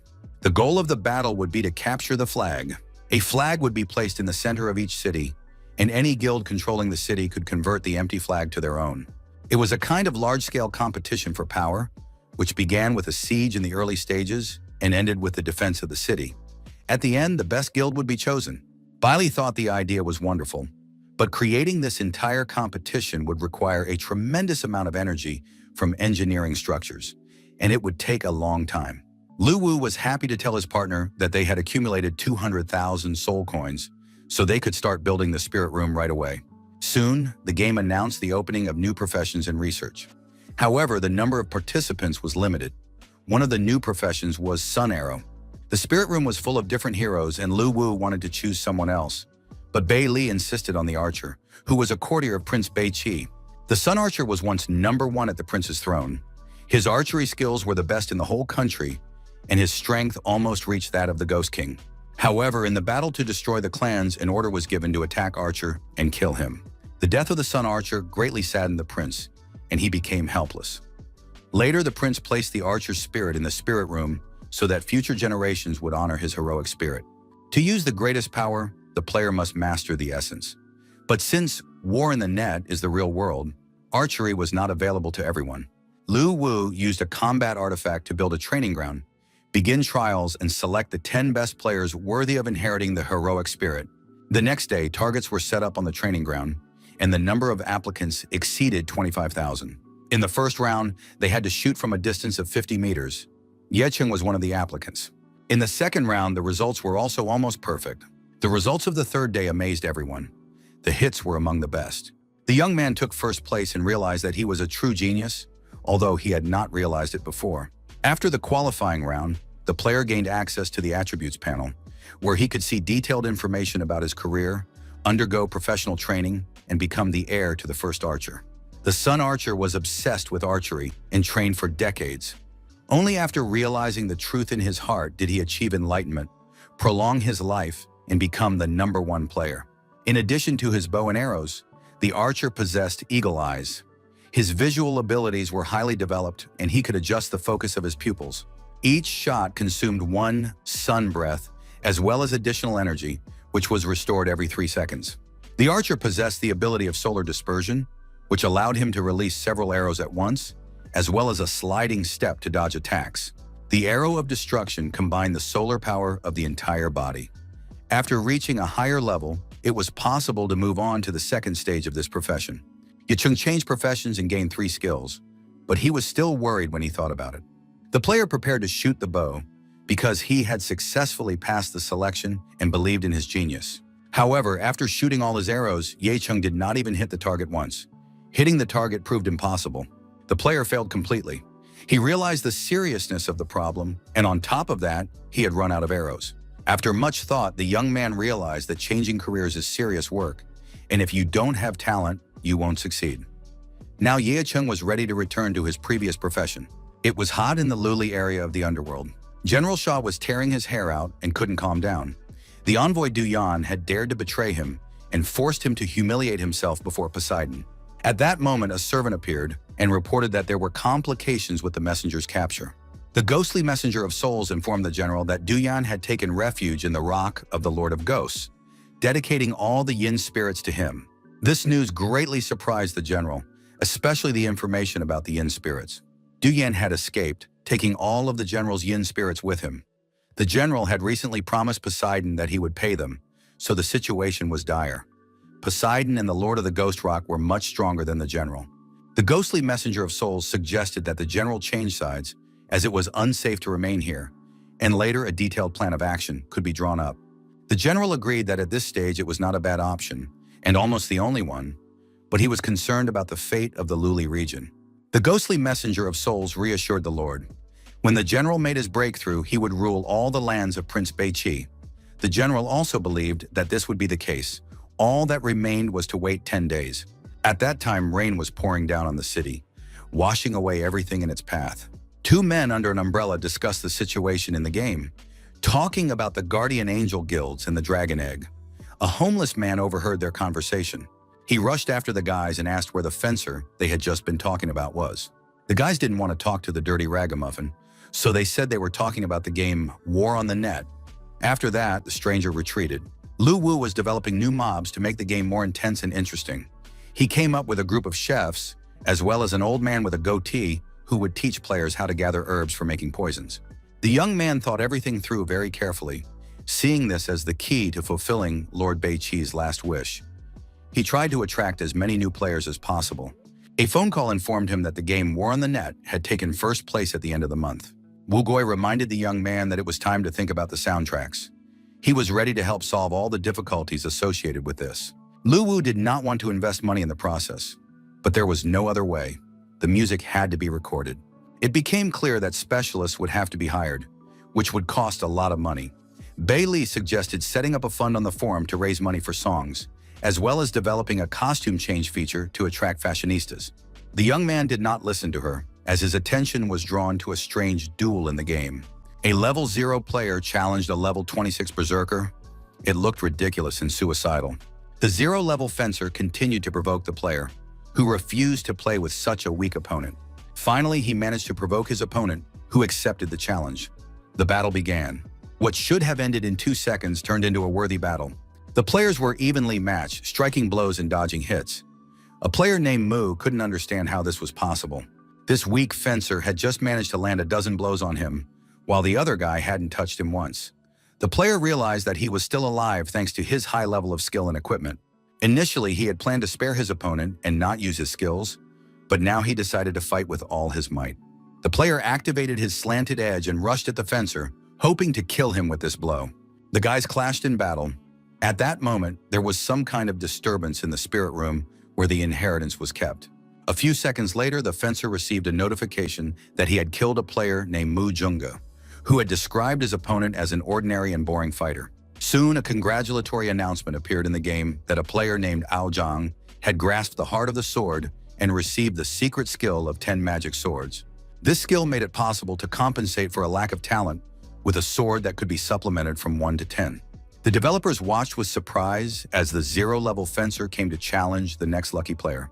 Bei Li knew that this player had inherited a heroic spirit, and she could use the connection between the heroic spirit and the combat artifact to see what was happening. On the border of the Dragon Kingdom, the battle was already coming to an end, and it was clear that one of the opponents was losing. The stranger said that a long time ago in a duel with his father, he accidentally killed him. The player agreed that it was his fault, and now he understood the desire for revenge. However, the player's sword skills were still too poor, and even if he trained for many years, he would still be weak. The player said that he did not need talent for revenge, practiced fencing, and even abandoned his family because of it. Therefore, he would now kill his opponent. The player believed that his sword skills were still unstable, and that if the battle continued, it would be the end of his life. Although the player was blinded by the sword, he had already fallen into madness. However, there was still time to reconsider. In the end, this battle ended with the death of his stubborn opponent. The young man looked into the past and realized that this man had a serious past, but now he was just a 0-level player with no special skills, so it was unclear how he had dealt with the berserker. The only assumption that could explain this was that this man had actually practiced, and since the underground world really existed, it turned out that his skills were sufficient. This information struck the young man, and he wondered why he had never seen cultivators before. Due to the era of decline, cultivators still exist, but they are very rare, and it is possible to live a lifetime without ever encountering them. Now they have appeared because of Prince Beiqi's life energy artifact. Lu Wu was glad that there weren't actually that many cultivators because he didn't want to become their target. The girl reassured him and said that it was not a bad thing for them that cultivators were becoming players, because those who became players would never be enemies to Lu Wu. The soul of a player is already marked with the sign of a combat artifact, and if they betray him, the young man will be able to return their souls to the artifact to be erased. This was a very important point in the prince's plan, which he followed when creating the artifact to form an army of the undead, because he wanted to make sure that no one would dare betray him. It turned out that if the young man was successful, he could become practically the ruler of the world. Luvo unexpectedly asked his assistant about her past and whether she had participated in the development of the artifact, thereby gaining the complete trust of Prince Beiqi. The girl did not want to lie, but she did not want to tell the truth either. The young man sensed this and did not press her. This touched Bei Li deeply, because no one had ever been so sensitive and gentle with her before. She promised that she would tell the young man the whole truth, and that her fate was now completely tied to him, even if the whole world turned against them. A collection of theme songs for the game was created. Lu Wu offered a prize of 1 million for the creation of a collection of theme songs, but he was sure that players would prefer 3,000 coins, so he was able to kill 2 birds with 1 stone, get the collection of theme songs and increase the value of soul coins. In the comments, users really hoped to receive soul coins in case of success. They were not interested in anything else. Music students gathered in the auditorium of the music university.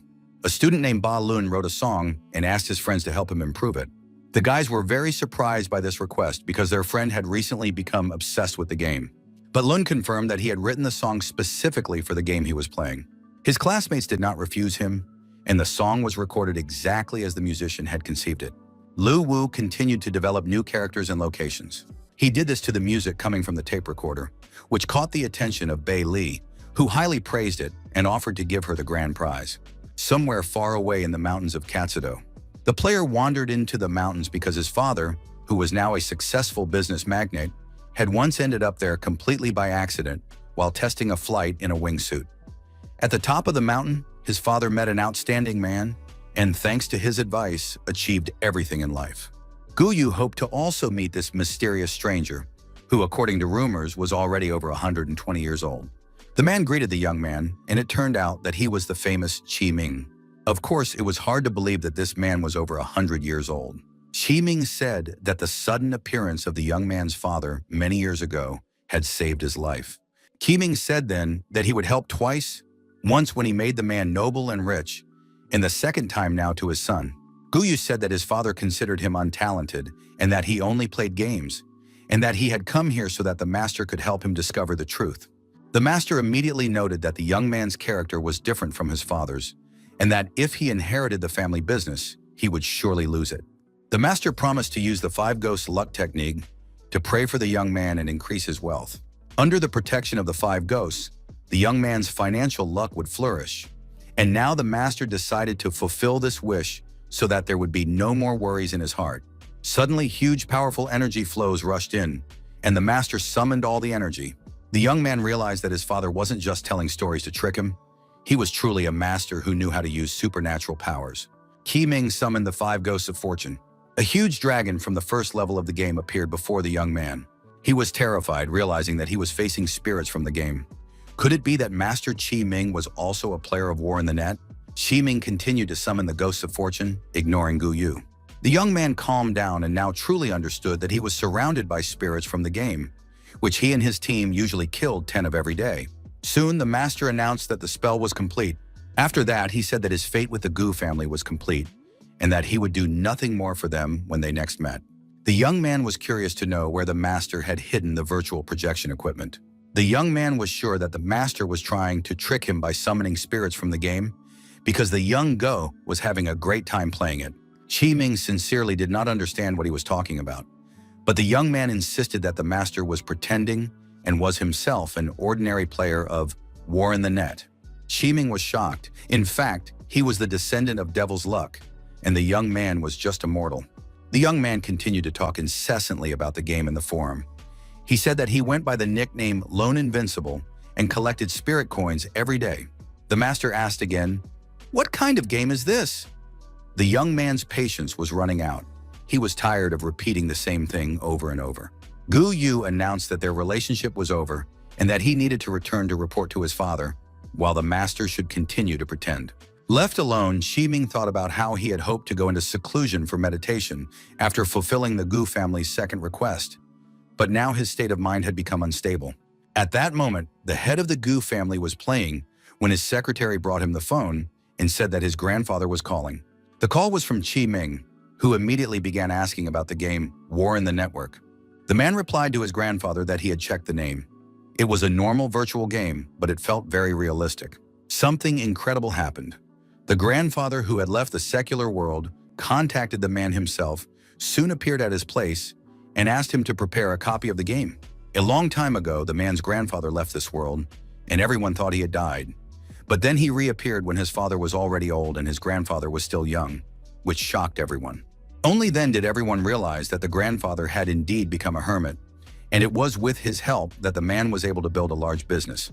He had lived in seclusion all these years, and now he was ready to return for the sake of some game. Nonsense. A few days passed and Bailey's attention was drawn to a cultivator who had recently registered in the game. Lu Wu was worried. People who could travel between the underground world and the real world should not meet with players. Otherwise, the truth would be revealed. But the girl believed that only immortal beings could travel between the real world and the underworld. In real life, this is practically impossible. Immortal souls are long gone and will never return.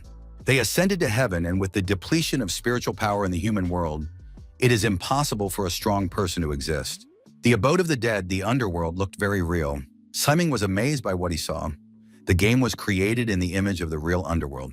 He studied the pavilion for improvement, where there were the skills of magicians, ghost mountains, and a dark strongman from an illustrated reference book.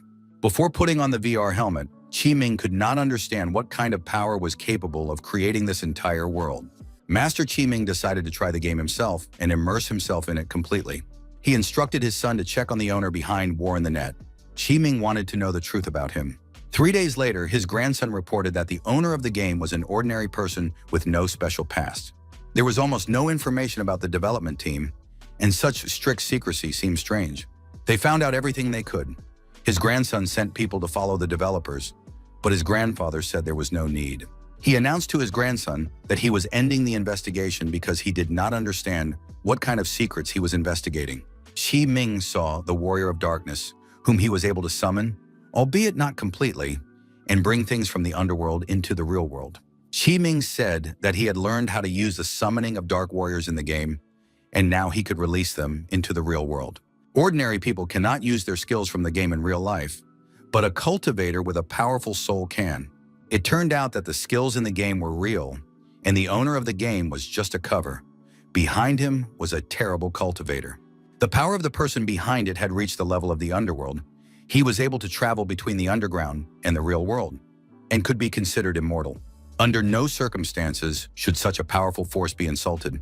The man is glad that his grandfather was able to see through the whole thing. After that, his grandfather demanded to open an account to buy soul coins, and the image of the hermit master in his grandson's heart collapsed. Ziming found himself on Ghost Mountain and could now say that he had gained a deep understanding of one important truth. Only by investing money can you level up in the game. You need to learn skills and buy equipment, spending money everywhere. And if you don't have any, how can you explore the game? Chi Ming turned to Dark Strongman on the forum. He had read that he knew how to blow things up. But then a stranger pushed the master aside, declaring that Dark Strongman was his prey. The man drew his sword and asked the mage in front of him if he wanted to die. Chi Ming immediately realized that the stranger was skilled with a sword and had probably received a certain inheritance in this world. The player had read on the forum that he would have to fight monsters, but this was the first time Chi Ming had found himself in such a situation. The rivals summoned the Warriors of Darkness and 10 magic balls, respectively. A battle began between them. They clashed again and again, neither giving way to the other. The Dark Warriors were quite strange, different from those controlled by other players. The mages and swordsmen immediately sensed this. Each of these Dark Warriors had their own tactics. They could predict attacks and dodge them as if they had their own consciousness. Sai Ming noticed that his opponent was using the AO family's ball-handling tactics. It turned out that they were both cultivators. The swordsman demanded that the Dark Strongman be given to him, but Chi Ming insisted that he had come first, and since they were both cultivators, there would be no winner or loser between them. However, at that moment, something unreal happened. As a result, the master's movements were completely blocked. He was distracted by the ball possession tactic and did not notice how the flying sword behind his back disappeared. That was the end of the grandfather's life. Resonant vibrations occurred in the spirit room. It seemed that another heir to the heroic soul had awakened. Most likely this was due to the new cultivator, Chi Min. The awakened heir to the heroic soul remained unknown to everyone. In real life, preparations were underway for Valentine's Day. Luwu wanted to buy gifts for his girlfriend, but she was only thinking about food. In addition, only couples were wandering the streets, and this holiday was definitely not for singles. The young man decided to talk about work and asked the girl how the soul had awakened and what the subsequent development would be. Bailey said that the awakened legacy had disappeared again. More precisely, a player named Chi Ming was killed at the moment when the heir to the heroic soul had not yet fully awakened. The soul left the game, and the legacy was interrupted. Indeed, it could be said that this was bad luck. The player died just before he could obtain the heroic soul. But the girl was not upset, because sooner or later he would be able to awaken the legacy again by reappearing in the game after resurrection. Luwu thought for a moment and asked a question. If a player encounters a very powerful spirit in the underworld, can the combat artifact protect them so that their souls are not taken away? It turned out that the supreme law of the underground world of reincarnation is closely connected with a magical artifact. The girl couldn't say anything more specific yet, but she assured him that even the strongest spirit obeyed this law, and no one could go against the supreme law of reincarnation. Realizing that he couldn't get anything more out of the girl, Luwu suggested they go shopping, but suddenly Bailey announced that they needed to return home urgently. Something very serious had happened. Luwu didn't understand what had happened, but he was sure that nothing good had happened. On the outskirts of the Luli district, in one of the most deserted corners, there were very few players. It was all because of the holiday. All the lovers had gone to celebrate. The players argued that they weren't weaklings who ran around with girls, but that they devoted their entire lives to important things. As they were talking, they heard a strange sound. The guys froze and saw a huge army of ghost soldiers near the border.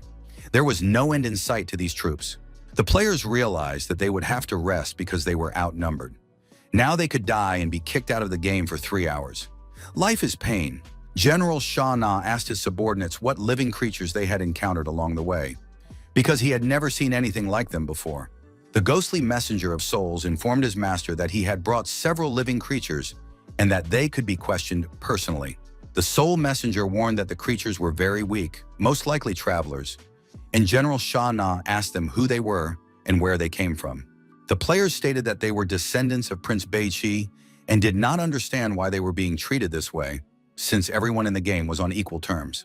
The ghostly messenger of souls told them not to dare to be insolent to Lord Shana. After that, the messenger struck them, and they demanded to shut up that dog lover Shana and keep his dog on a leash. The general was shocked by such insolence. If he did not trust the messenger, he would have thought that he had deliberately brought such creatures to upset him. But now the general simply gave the order to kill the stranger. It was very quiet in the abode of the dead. Few players had logged in today, and the general's army had suddenly appeared. It seemed that the abode of the dead was in great danger. Luwu reassured the girl, saying that he was already prepared for the invasion of Shana's army and that there was no need to worry. The general ordered the ghostly messenger of souls to kill anyone he encountered in the abode of the dead, because now it was his territory and there was no refuge for strangers here. Soon they heard that unexpected guests had appeared in the abode of the dead, and there were even more of them than the general's army. The ghostly messenger said that they might not return to the Luli region, and that these travelers, although superior in number, were in fact very weak. This battle could be won.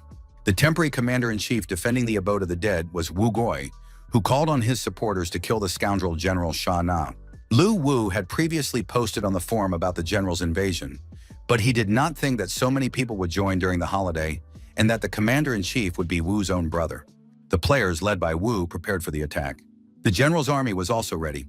Soon, the ghost warriors realized that the players were indeed weak and called for them all to be killed, leaving not a single one alive. The players understood that there were too many ghost warriors and that they would have a hard time, but they continued to fight. The general understood that the strangers were indeed weak, but seeing their comrades die, he noticed that for some reason they did not lose their fighting spirit, but on the contrary became more insane and evil.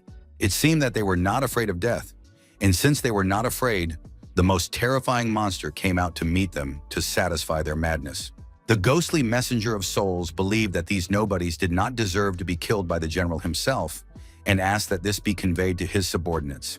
But General Sha Na decided to kill them himself and thus reduce the army's losses because there were so many players. Although they were weak, the ghost soldiers could suffer.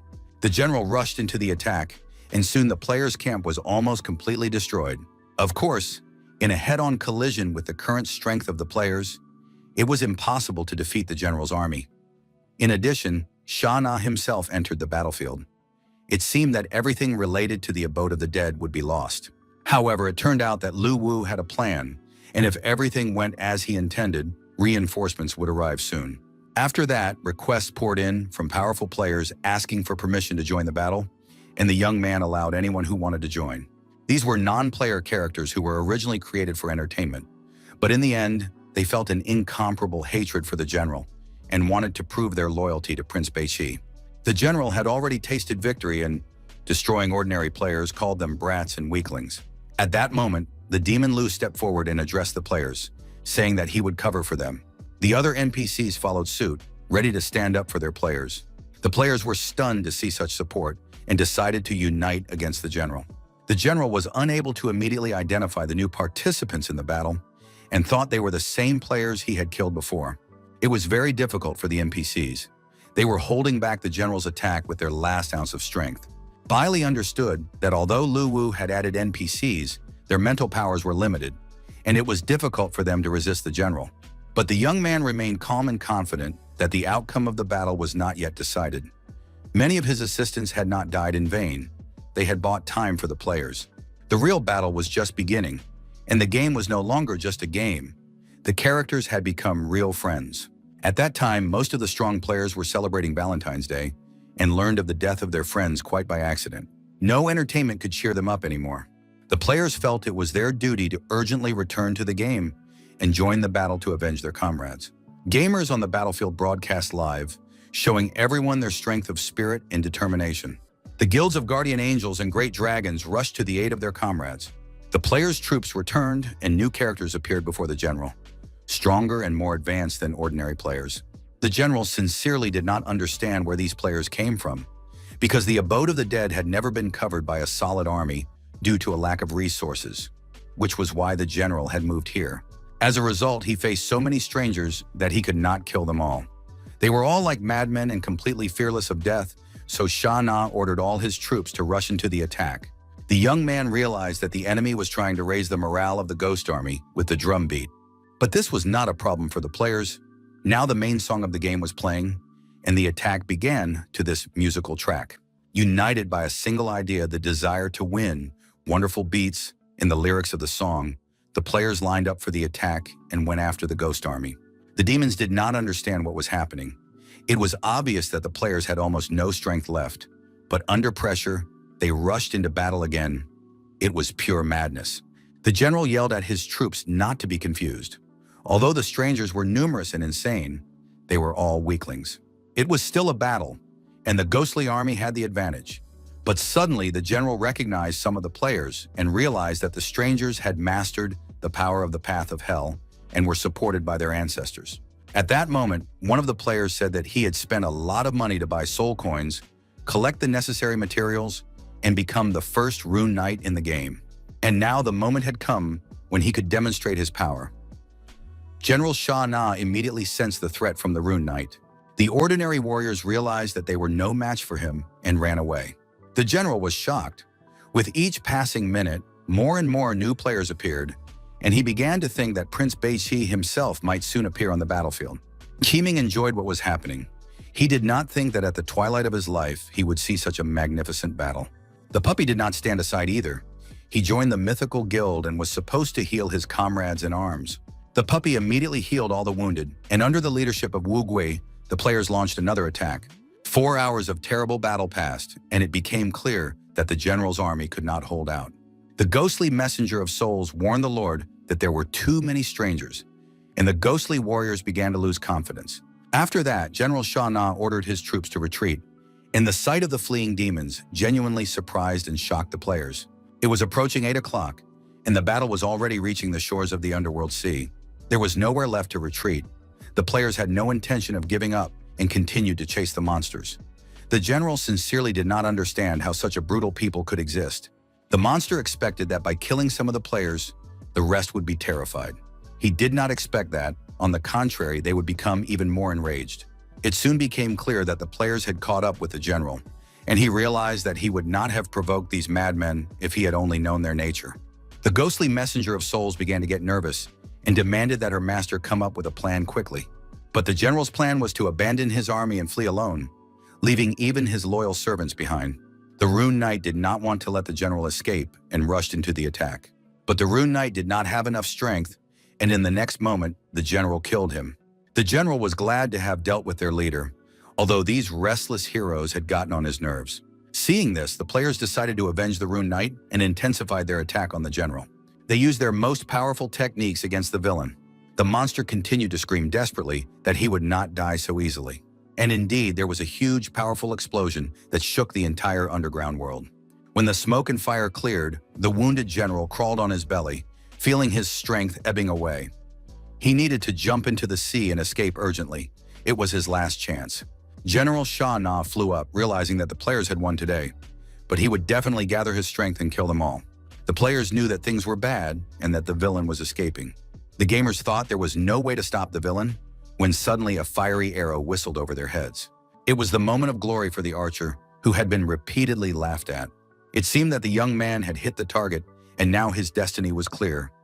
General Sha Na was his fate. Soon, the game gave a notification. Boss Sha Na had been killed. All players received a lot of experience points and status upgrades. But what they liked most was the fact that they had jointly defeated such a powerful opponent. Even the developers couldn't believe what was happening. Now they felt it was necessary to reward the players according to their merits. The battle that Bei Qi's army fought against the general and destroyed him was already recorded in the history books. Years passed, and once again the army defeated the ghost warriors and General Sha Na. Some time passed, and Lu Wu stood alone on the shore while the other players celebrated their victory. They gathered in the abode of the dead, took out their treats, and celebrated. The players themselves built a grave for the NPCs who died in battle. The young man decided not to revive the non-player characters, leaving them in the player's memory as heroes who gave their lives. In any case, the NPCs' deaths were not in vain. They opened the way for the players to conquer more distant and vast lands. Now that the players had reached the shores of the Ghost Sea, it became clear that special goods needed to be created for them. A ghost battleship was created for alliances and guilds, as well as a ghost ship for personal use. These ships could be cultivated and took the form of monsters, which added speed. Or they could take the form of a tyrant and have increased hull strength. In addition, new sea treasures were developed, such as the mysterious fruit, gifted by the sea. By swallowing it, one could receive the blessing of the sea. There was also a green-blue tree, one of the best spiritual items for developing a ghost ship. And the spirit fish of the sea, swallowing it would grant bonuses inherent to the fish class. A wonderful underwater palace and various sea relics were also created. Of course, there were also sea disasters that had to be avoided while sailing. We also added weapon crafters, skill instructors, experienced sailors, and other NPCs. All these updates were enthusiastically received by players and received a lot of positive feedback. The next stage in the game's development was the filming of commercials. A disaster-level ghost battleship was already sailing in the seas of the underworld. The photographer managed to capture it against the backdrop of screaming mermaids and a huge number of fish. Under the protection of the sea, this ship engaged in battle with a giant octopus and withstood the blow. Lu Wu transformed and changed his costume, studying the surroundings with a telescope. One of the fish was completely consumed by energy and shimmered with blue light, thus manifesting the wrath of Moira. The filming of the commercial came to an end, and the young man realized that thanks to the destruction of the general's army, they had enough soul coins to design the ghost battleship. In addition to selling ships and battleships, Bei Li organized the sale of fishing items in the game store. She considered this useful for boosting the enthusiasm of fishing experts, as the spirit fish in the sea were a real treasure. The sea route for players had already been figured out, but the Devil of the Rocks in the Northern Territory was still a problem. It was necessary to map out a route through these territories. Bei Li watched the live broadcast from the shore, where one of the players was teaching the others how to build a ship without money. This was not a good thing. If the players learned how to build ships themselves, the company would go bankrupt. Therefore, Lu Wu decided to take a look at everything himself. And so it was. Live on air. One of the players built a boat and planned to set sail in it. At first glance, it seemed that this contraption would fall apart at any moment. However, two players went out to sea, and so far, everything was calm. But Lu Wu knew that there were many dangers in the sea on all sides, and the fruit could easily capsize. If that happened, the other players would realize how important it was to buy a ghost ship. The fishing was in full swing, and one player felt that he had caught something very large. After 5 hours of fishing, he was still struggling with the fish and couldn't pull it out. And just as Lu Wu was about to return to the real world, he heard the player shout, "The fish was caught." It turned out to be a spirit fish called Hawthorn. After accepting it, he could increase its special properties, and it was also worth a lot of money if sold. The player pulled the fish out with satisfaction without feeling irritated or tired. But then the fisherman felt that the sea had become completely calm, as if it had fallen silent. In the next moment, the huge Lord of the Sea of Illusions named Tao Wu swallowed the fisherman along with the raft. It was unreal, even for the developers. They did not understand where the Lord of the Sea of Illusions had suddenly appeared from. Bailey was sure that it was really a coincidence, because Tao Wu lives tens of thousands of meters underwater all year round. But by chance, he suddenly rose to the surface and devoured the fishing players. The player was lucky. When he was swallowed by the monster, he managed to grab a very valuable item in its stomach, the bone of a magical dragon, and now planned to sell it. The latest news was being discussed in the northern mountainous regions. It turned out that the Luli region had been occupied by a new force, and General Sha Na had been killed, as reported by Commander-in-Chief Taishir. The Lord of Ghost Rock did not expect that the general would die not at the hands of Poseidon, but from some external force. The commander wondered whether to declare war on the abode of the dead, since the origin of these strangers was unknown. The Lord of the Rock decided not to provoke the newcomers with war for the time being, so that others would not take advantage of the situation. However, the commander-in-chief was concerned that the strangers might attack first, but the Lord of the Rock did not believe this was likely. Who would dare to fight his army of tree demons on his territory? His army was truly powerful and terrifying. It was well camouflaged and left its opponents no chance. The commander-in-chief, trembling with fear before his superiors, agreed that no one in the northern territories would dare to oppose him. The Lord of the Rock interrupted his subordinate's flattery and asked, "How are things going with the Forest Spirits clan?" His patience had run out. The commander-in-chief reported that the Forest Spirits were stubborn and refused to obey, so it had been decided to attack and destroy them. A few days passed, and sales of the new ships, a battleship and a small vessel, broke all records. The naval power of the Beiqi army was gradually taking shape. Lu Wu decided that it was time to announce the mission to go to sea to the players, and the game sent out a notification about a special New Year's event with prizes. A fishing tournament was announced. To register, players had to find a pilot who was waiting for everyone on the shore. For each fish caught, players received a certain number of points, and whoever caught a fish of the Spirit of the Ocean Spaces level immediately received the title of champion. On the second day, a New Year's treasure hunt was planned in the abode of the dead, in the Liuli area. Obtaining a New Year's star guaranteed a blue title and increased the character's speed. On the third day, significant discounts on items in the store were promised. The first two events were really difficult, but the third day with discounts brought everyone positive emotions. The players came up with the idea of replenishing their accounts, but Lu Wu did not want to introduce this feature, suggesting instead that they simply kill monsters and spend soul coins. Bailey noticed that something was happening in the underground world. Many clans began to head for the abode of the dead. Representatives of various clans gathered at the entrance to the Ghost Mountains. They tried to figure out what was going on. The Forest Spirit clan looked like ordinary people, but had the abilities to grow, heal, and protect. The players did not understand why this clan had come to the abode of the dead, since this was the territory of Beiqi's army. This surprised the representatives of the Forest Spirits. They knew that the prince's army had long been defeated and no longer existed. But one player was indignant and said that Prince Beiqi had 1,000,000 descendants and demanded that the strangers introduce themselves and explain why they had come. Outwardly, they still looked like humans, but they were alive. The stranger replied that they belonged to the Forest Spirit clan, which had been approved by Prince Beiqi himself as a clan of healers. After the prince's death, the Forest Spirit clan was locked up in the northern mountains, and the Lord of the Ghost Rock tried to use them. A few days ago, he decided to destroy the entire tribe. The players did not know whether to trust this representative of the Spirit clan or whether he had been sent by the Lord of the Rock. Opinions were divided. Lu Wu knew that the spirit was telling the truth, but something still seemed suspicious. Bailey was pensive, her mind racing with thoughts. She was confused that the Forest Spirit clan still existed, while all the other forces loyal to Prince Beiqi had long been destroyed by other villains. If so, were the spirits traitors? Lu Wu reassured the girl.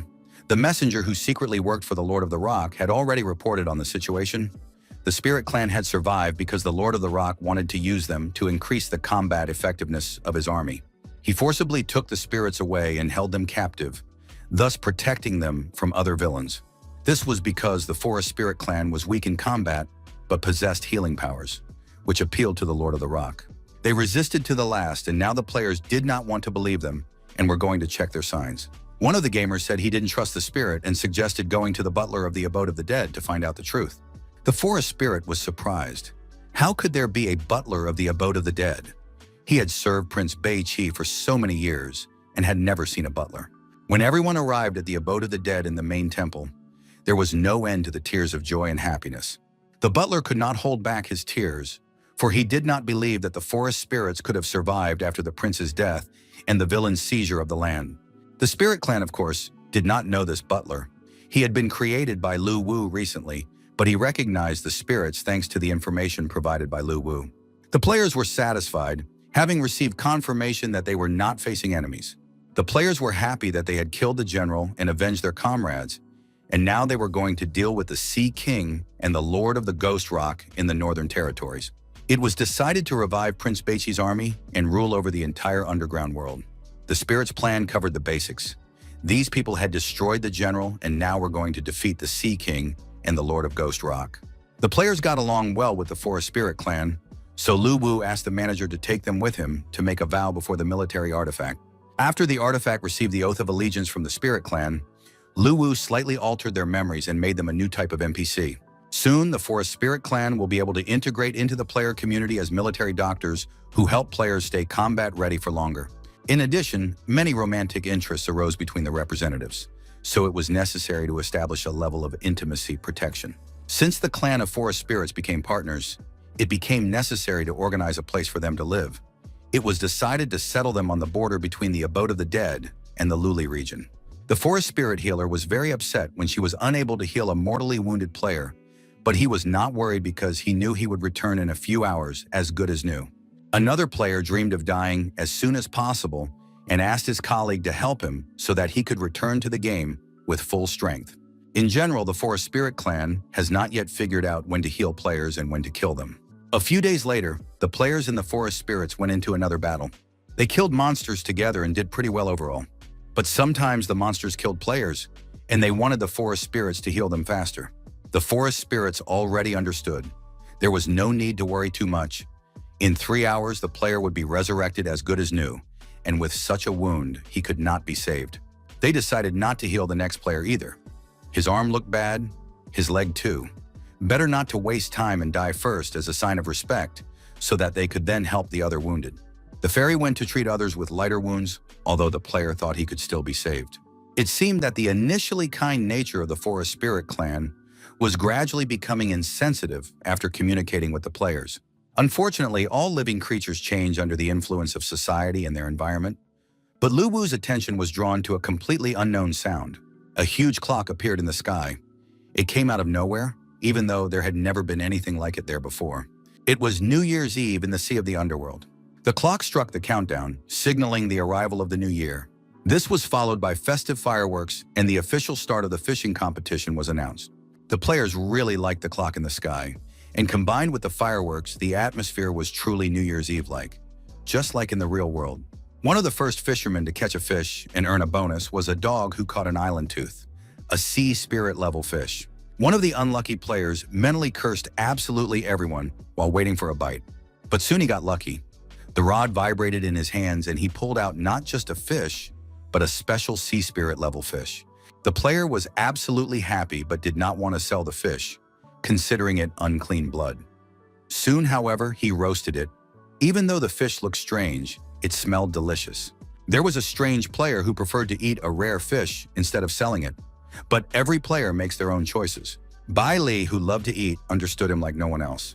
The next day of the competition also went well. It was fun and productive. Treasure was scattered throughout the area, which could be searched for, collected, and then sold or exchanged. Not only ordinary players were engaged in this, but even famous and distinguished cultivators. Soldiers were useless. They only knew how to attack or defend and could not collect treasures. The players did not hesitate to push each other around in order to get as many New Year's coupons as possible. The Forest Spirits still did not understand people. While fishing was understandable, the crazy running around the mountains and plains baffled them.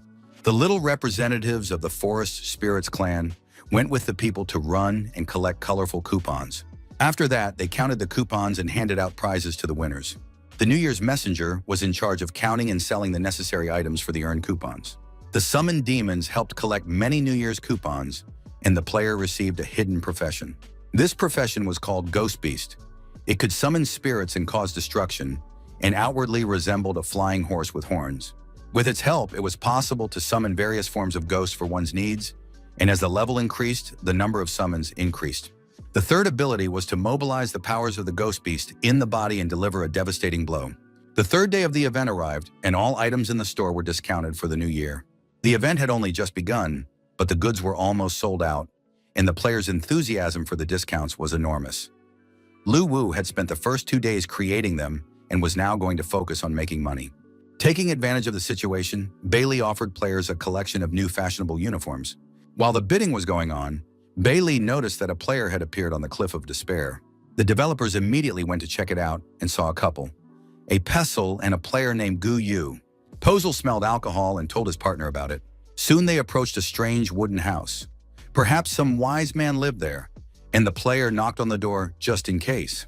The door was opened by an ancient old man with a beard that reached halfway down his chest, wearing a hooded cloak. The old man did not want to talk to them, and was about to close the door when suddenly the dog announced in human language that he was hoping for an invitation to sit down. The old man was terrified. The dog was talking. He had never seen anything like it before. He had encountered many terrible creatures, but nothing like this. The dog was offended. He was not a scary monster, but just a player in this game. The old man realized that he would have to invite the unexpected guests in, because they were very persistent and had no intention of leaving. The strangers entered the house and prepared to spend time with the owner. The host offered them tea and buns, just so they would leave on time. But the young man wanted to get some new life advice and learned that all grandfathers living alone on top of a mountain are very wise. However, at that moment, he was happily eating muffins and was completely satisfied with life. After tea, the hermit went to the far corner of the house and returned with a paper certificate. He read aloud the oath written on the certificate. It said that Prince Bei Qi swore that his descendants would always guard the Cliff of Despair, the source of evil, and obey the will of heaven. The document looked impressive, and the scribbles were understandable. But the player still didn't understand. If the grandfather was a descendant of the prince, then so were all of them. He couldn't get rid of the guy, so the hermit continued his story. It was a very long story. He talked for a long time, and the player was already getting frustrated because he hadn't heard anything useful for himself. But then the hermit asked if the guy knew who was standing in front of him. It turned out that he was a descendant of King Beiqi and had proof of his identity, the prince's royal seal, created by the founder of the kingdom and symbolizing supreme power and glory. The old man said that his ancestor was the founder of the land and ruled Beiqi for hundreds of thousands of years. The Cliff of Despair was the place where he was buried. All the demons inhabiting the abode of the dead were his subordinates, guarding his tomb. Among them is the strongest god who carried out the prince's will after his death. The Cliff of Despair is just a horn on the head of this evil god. This information made the player's brains boil. The hermit did not know the exact reason why the evil god was sealed on the cliff, but even 10 ancestors combined would not be able to defeat him. Although he was sealed, the villain's mind was unstable, and evil thoughts often broke through. The ancestor had only fought a fraction of those thoughts. After hearing all this, the player still declared that he planned to continue climbing to the top of the mountain. Whoever climbs to the top will be struck by evil thoughts, their body will be taken away, and they themselves will become a new vessel. The demons from the scroll were sent by the ancestors to prevent anyone from climbing the mountain. The hermit continued to warn the players for a long time. Do not climb, otherwise if God takes possession of their bodies, it will be a trifle. But if they become his clones, it will be a catastrophe for the whole earth. Of course, the players promised that they would not climb the mountain under any circumstances for the sake of the safety of the land of Beiqi. But as soon as they left the old man, they immediately rushed to climb up before it got dark. It was time to go online. Suddenly, one of the players felt his heart tremble, his body spin out of control, and all sorts of negative thoughts flood his mind. The gamer grabbed the dog and began shaking it, even though the dog was trying to bring his friend back to reality. The player came to his senses a little, apologized, and said he didn't understand what had happened. His whole body was enveloped by an unknown force, and bloody and murderous scenes instantly appeared in his mind. The sensation was so real that even though Guyu knew it was a game, he felt a constant fear. The dog assumed that everything the old man had said was true, and he also felt that someone was watching them. He suggested turning back, but the players said that the worst thing that could happen to them was to die a couple of times. But this was a game, so they had to go on and climb the mountain. At the top of the cliff of despair, it was very lonely and gloomy. The player decided not to hold back his emotions and immediately marked the territory. He considered it more of an instinctive reaction, although he was a little ashamed. The dog didn't understand how the pole lit up. Perhaps he was just lucky and caused a resonance with his presence. Suddenly, a blow to the muzzle knocked the dog off its feet, sending it flying quite a distance, as if the pillar had told it that it didn't like it. Guyu also decided to try it and turned to the pole. He opened his eyes and realized he should never have done that. Before him appeared a seething sea of blood, in which a newborn baby was rocking on the waves. Streams of blood penetrated the player's consciousness, instilling terror. It was the bloody lady who occupied all of the player's thoughts. Soon the blood receded, and a newborn baby wrapped in swaddling clothes appeared. At birth, he was filled with an ominous power and would most likely bring misfortune to the entire giant clan. The father did not want to abandon the child, but the nymph forbade it and predicted disaster for the entire clan. The god's evil thoughts were strange, so the young man decided to use the artifact of war to enter the player's mind and understand what was happening. Bailey finally admitted that there was no need to enter the player's mind. She already knew what had happened. The birth of the bloody child foreshadowed disaster, but the king of the giants did not want to kill him. The child grew up, but was incompatible with the rest of the family. The other giant children were already tall, but he was small and suffered from bullying among the tribe. But he was not sad and lived well every day because he had loving parents who cared for him. The day came when zombies attacked the entire giant city and war was about to break out. The drought demon gave the order to kill all the giants and capture the source of blood. The giants went into battle, and the bloody baby wanted to go too, but his father would not allow it, as he was the last representative of the clan and was to become the ruler of the entire clan. The drought demon demanded that the king of the giants give up the blood source so that the death of the people would be less painful. But the king of the giants declared that no one would force him to surrender. He would fight. A huge boulder fell on the king of the giants' head, and he was destroyed. The drought demon demanded that the source of blood be given to him. The giants tried to resist, but the demon was so huge that even they seemed like babies compared to him. The drought demon destroyed everyone in its path. The bloody child wept with grief. He did not understand why he was born so short and could not follow his father into battle. The child did not understand why everyone went to defend him at the cost of their lives, because he had always been unloved. But his mother protected him with a dome and said that he was one of them, part of the tribe, and even if they had once looked down on him, it was not out of malice. The tribe of giants never yields to coercion from outsiders. The child suddenly realized that it was his fault that he had brought disaster upon the entire race of giants, and that he was too weak to fight. But then the demon of drought turned to the child and said he was surprised that the source of blood had feelings. The demon informed the child that being weak was his original sin, and now he would become a bloody snack that would help the demon move forward.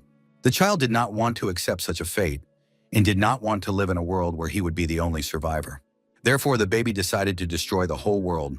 From rage and inner anger, he began to grow. And in the end, the demon of drought became a bug in comparison to him. And the more the baby grew, the more he hated everything and everyone. He decided to destroy not only the demon, but the whole world. And under the open sky, he attacked his enemy with all his might, devouring the demons and all their powers. When he had expelled all the negativity, the baby gradually shrank and returned to normal size. A girl named Lee appeared before him and said that it was impossible to destroy this world, but she was ready to become his friend. She explained that he was very dangerous now, and she would put him to sleep, waking him up only when he became more agreeable. After that, the stranger took advantage of the situation and gradually put the dangerous giant to sleep, promising that when the time came, they would become friends. Luwu decided that the woman in white who had preserved the giant was Bei Li, but the girl said it wasn't her, although she knew who did it. However, she couldn't tell the young man the whole truth now because his soul would burst under the weight of the secret. It was mysterious and unbelievable. So Luwu decided to find a way to improve the strength of his soul so that he could bear the secret that Bei Li would tell him. Guyu was still standing motionless, and the dog had already begun to worry about his boss. Finally, the player came to his senses and said that strange images had appeared in his mind, similar to memories of the evil god. Now he knew that the pagoda pillar had appeared after the evil god had been sealed. It was unclear why the dog jumped back when it touched the pagoda. Perhaps it saw the god's trace. Suddenly, the player heard a voice in his head asking if he wanted power. But the player did not believe in such things. He said he wanted peace and asked to be spoken to like a human being. But the voice spoke to him again and said that if the young man fulfilled one condition, he would receive infinite power. The voice wanted him to help kill the demon of drought. It turned out that the drought demon had not been killed. It had managed to escape, and the old corpse in the burial ground was the demon itself. Lu Wu was worried that the evil god would harm the player's soul, but Bei Li assured him that there was nothing to worry about. In fact, it was just an ordinary god living in the underworld. But the young man remembered the words of the old hermit, who claimed that even 10 princes of Beiqi would not be able to defeat this evil god. Bai Li admitted that she was indebted to this evil god, and now the young man could help her. The player agreed to the proposal and asked where the drought demon was. It turned out that he was hiding in a bone tomb, and for killing him, the player would receive unlimited power. Gu Yu honestly admitted that he would not be able to do this because he was not capable of defeating it, but the spirit confirmed his fears, saying that the player would not be able to defeat it, but the evil spirit that had consumed the young man would. But then the evil spirit was disappointed. It could not capture the player's soul because it was not attached to the body. The player screamed desperately throughout the dungeon, and the spirit asked him about the eternal soul that the young man possessed. The player admitted that at first he had planned to take revenge, but now he would do nothing because the spirit wanted to take his soul. Then the spirit turned his attention to the dog, but the dog was wary and would not give in. The evil spirit approached from the other side and asked to borrow his body, promising to return it after killing the demon and giving the player supreme power. But the player was unshakable. Bai Li owed the evil god and the young man helped her. He established a way to help the spirit. A military artifact would drive out the player's evil thoughts, and he would not be harmed. After that, the player agreed to rent his body for 3 hours, and the evil spirit thanked him, saying that this time would be enough. After receiving all the blessings and signing the contracts, the player's body began to fill with the spirit of the evil god.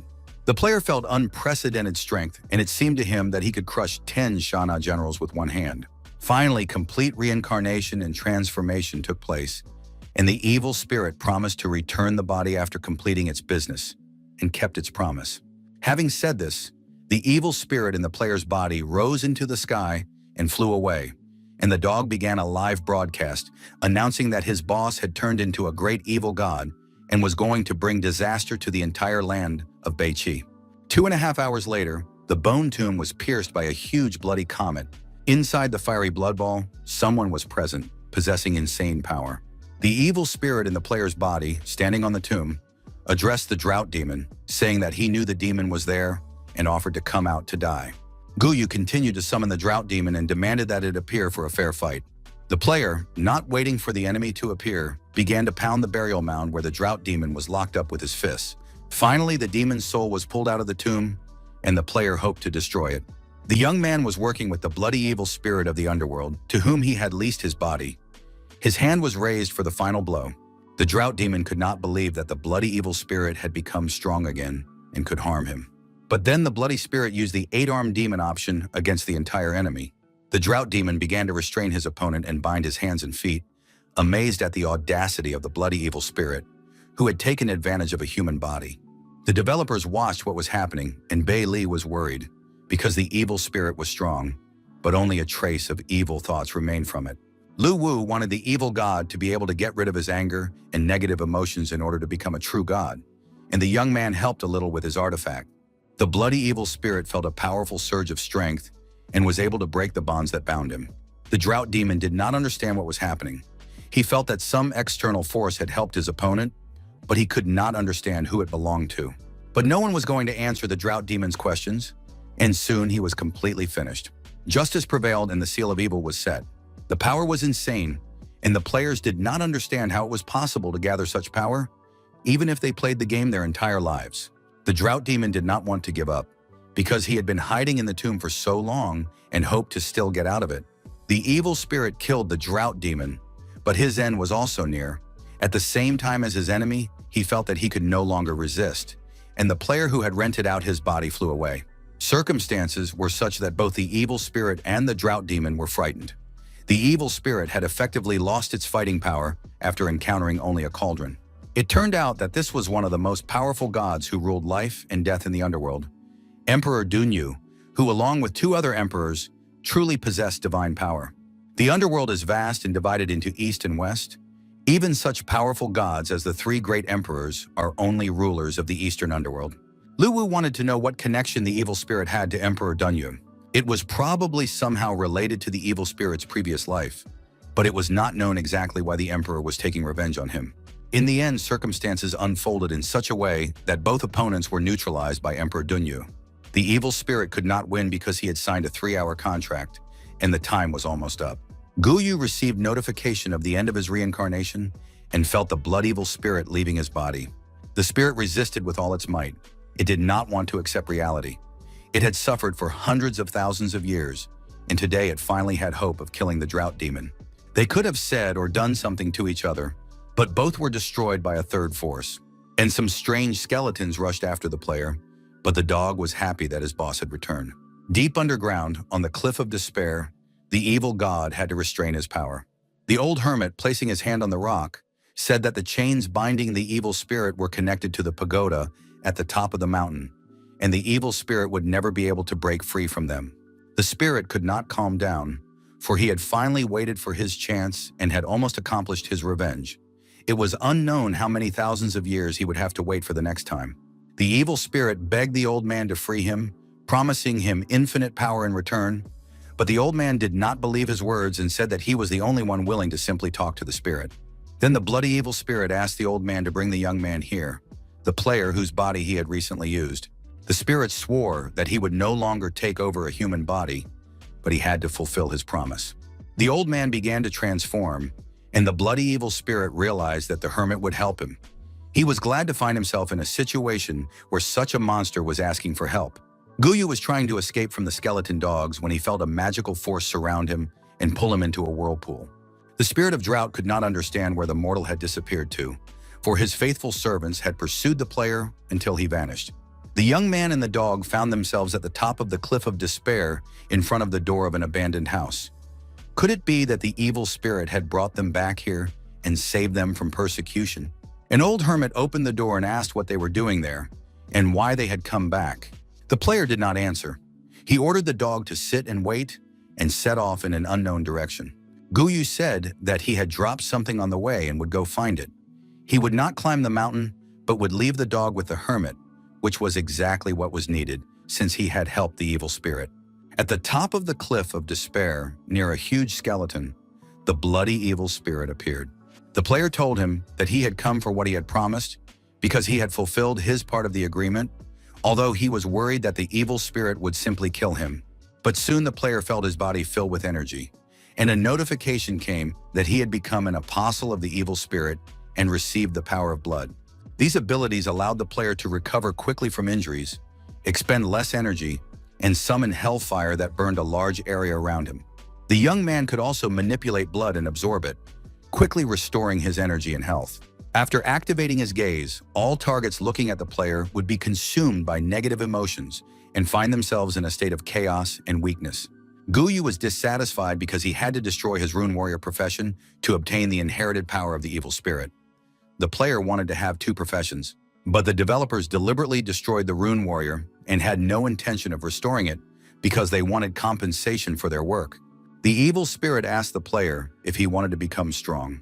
The evil spirit said that he had given the guy a seed of blood, and if he could successfully grow it, he would master one of the laws of the underworld. The player still had no idea what was going on, but the demon was ready to explain. If a person mastered any of the laws of heaven and earth, they could become much closer to the gods. And if they earned the emperor's blessing, they would become a new god. It sounded very pompous, and Guyu couldn't help but like it.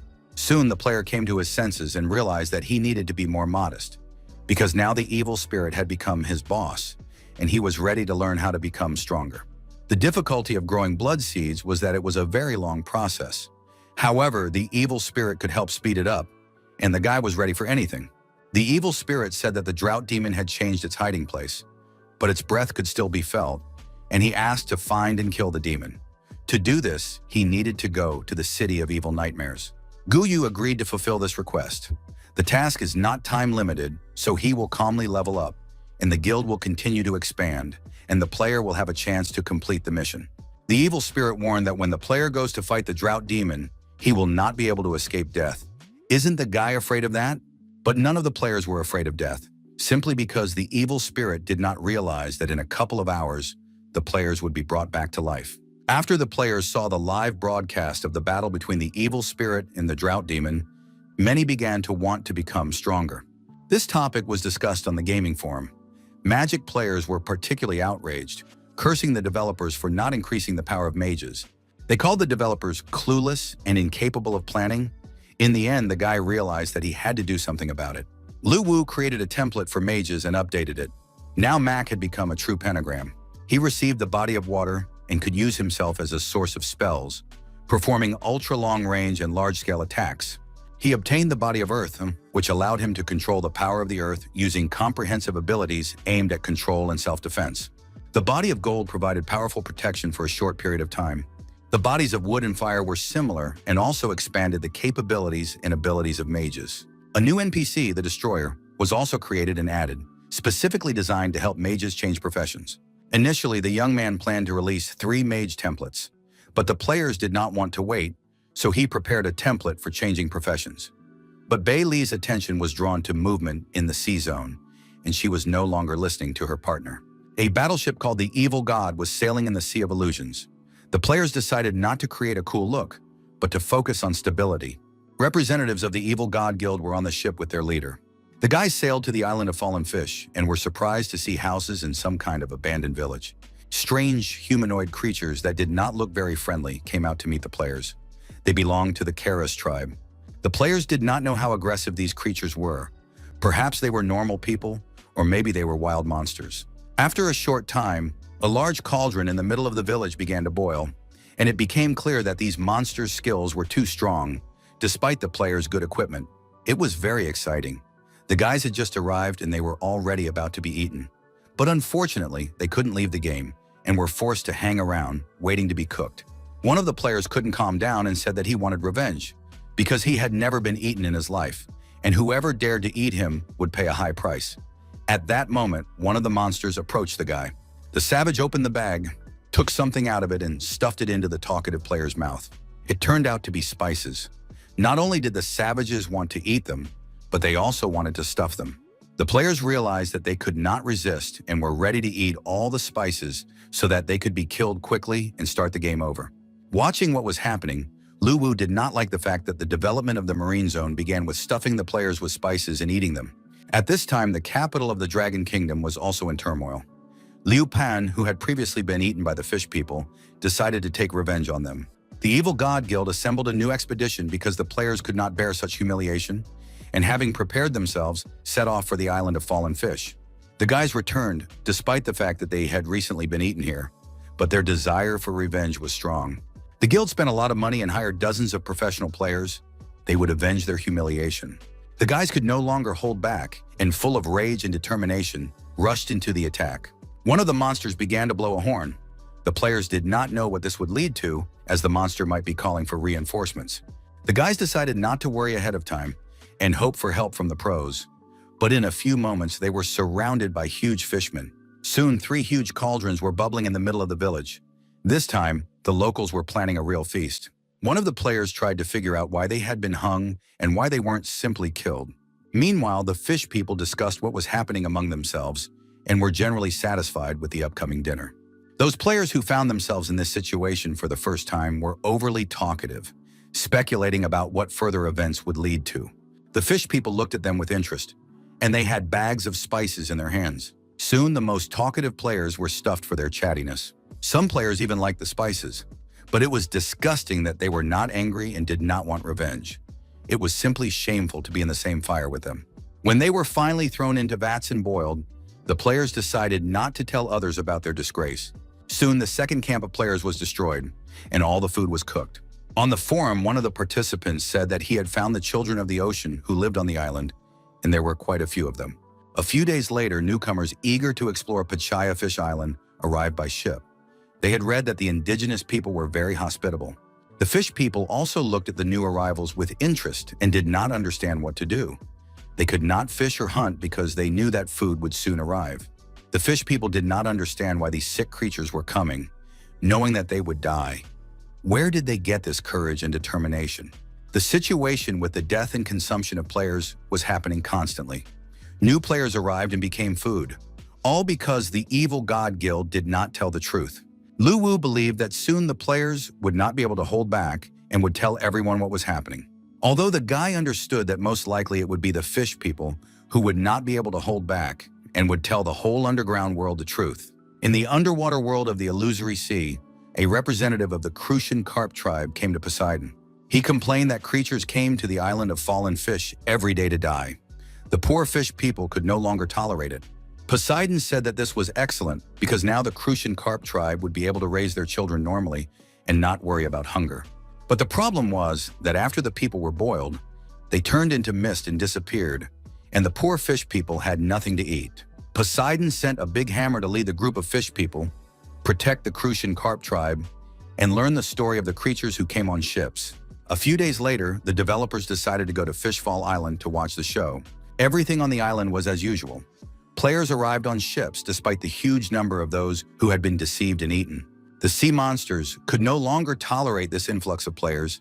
They kept coming back again and again, and something had to be done. The hammerhead shark had not slept for several days, dealing with these creatures. King Poseidon sent help, but even with assistance, it was impossible to deal with these weaklings on their own. There were too many players, and they simply outnumbered them. The big hammer was initially delighted when Poseidon sent him to guard the area, because the Crucian carp tribe was responsible for food and drink. But gradually, the big hammer realized that things were not so simple. These weak creatures did not even allow him to sleep or rest, because they behaved in a completely chaotic manner. It was an army of suicides. They came to die, smiling and waving their hands. Another group of players sailed to the island on ships, with some of them having no idea what awaited them. The poor sea monsters looked in horror at the approaching flotilla. They did not know what to do or where to hide.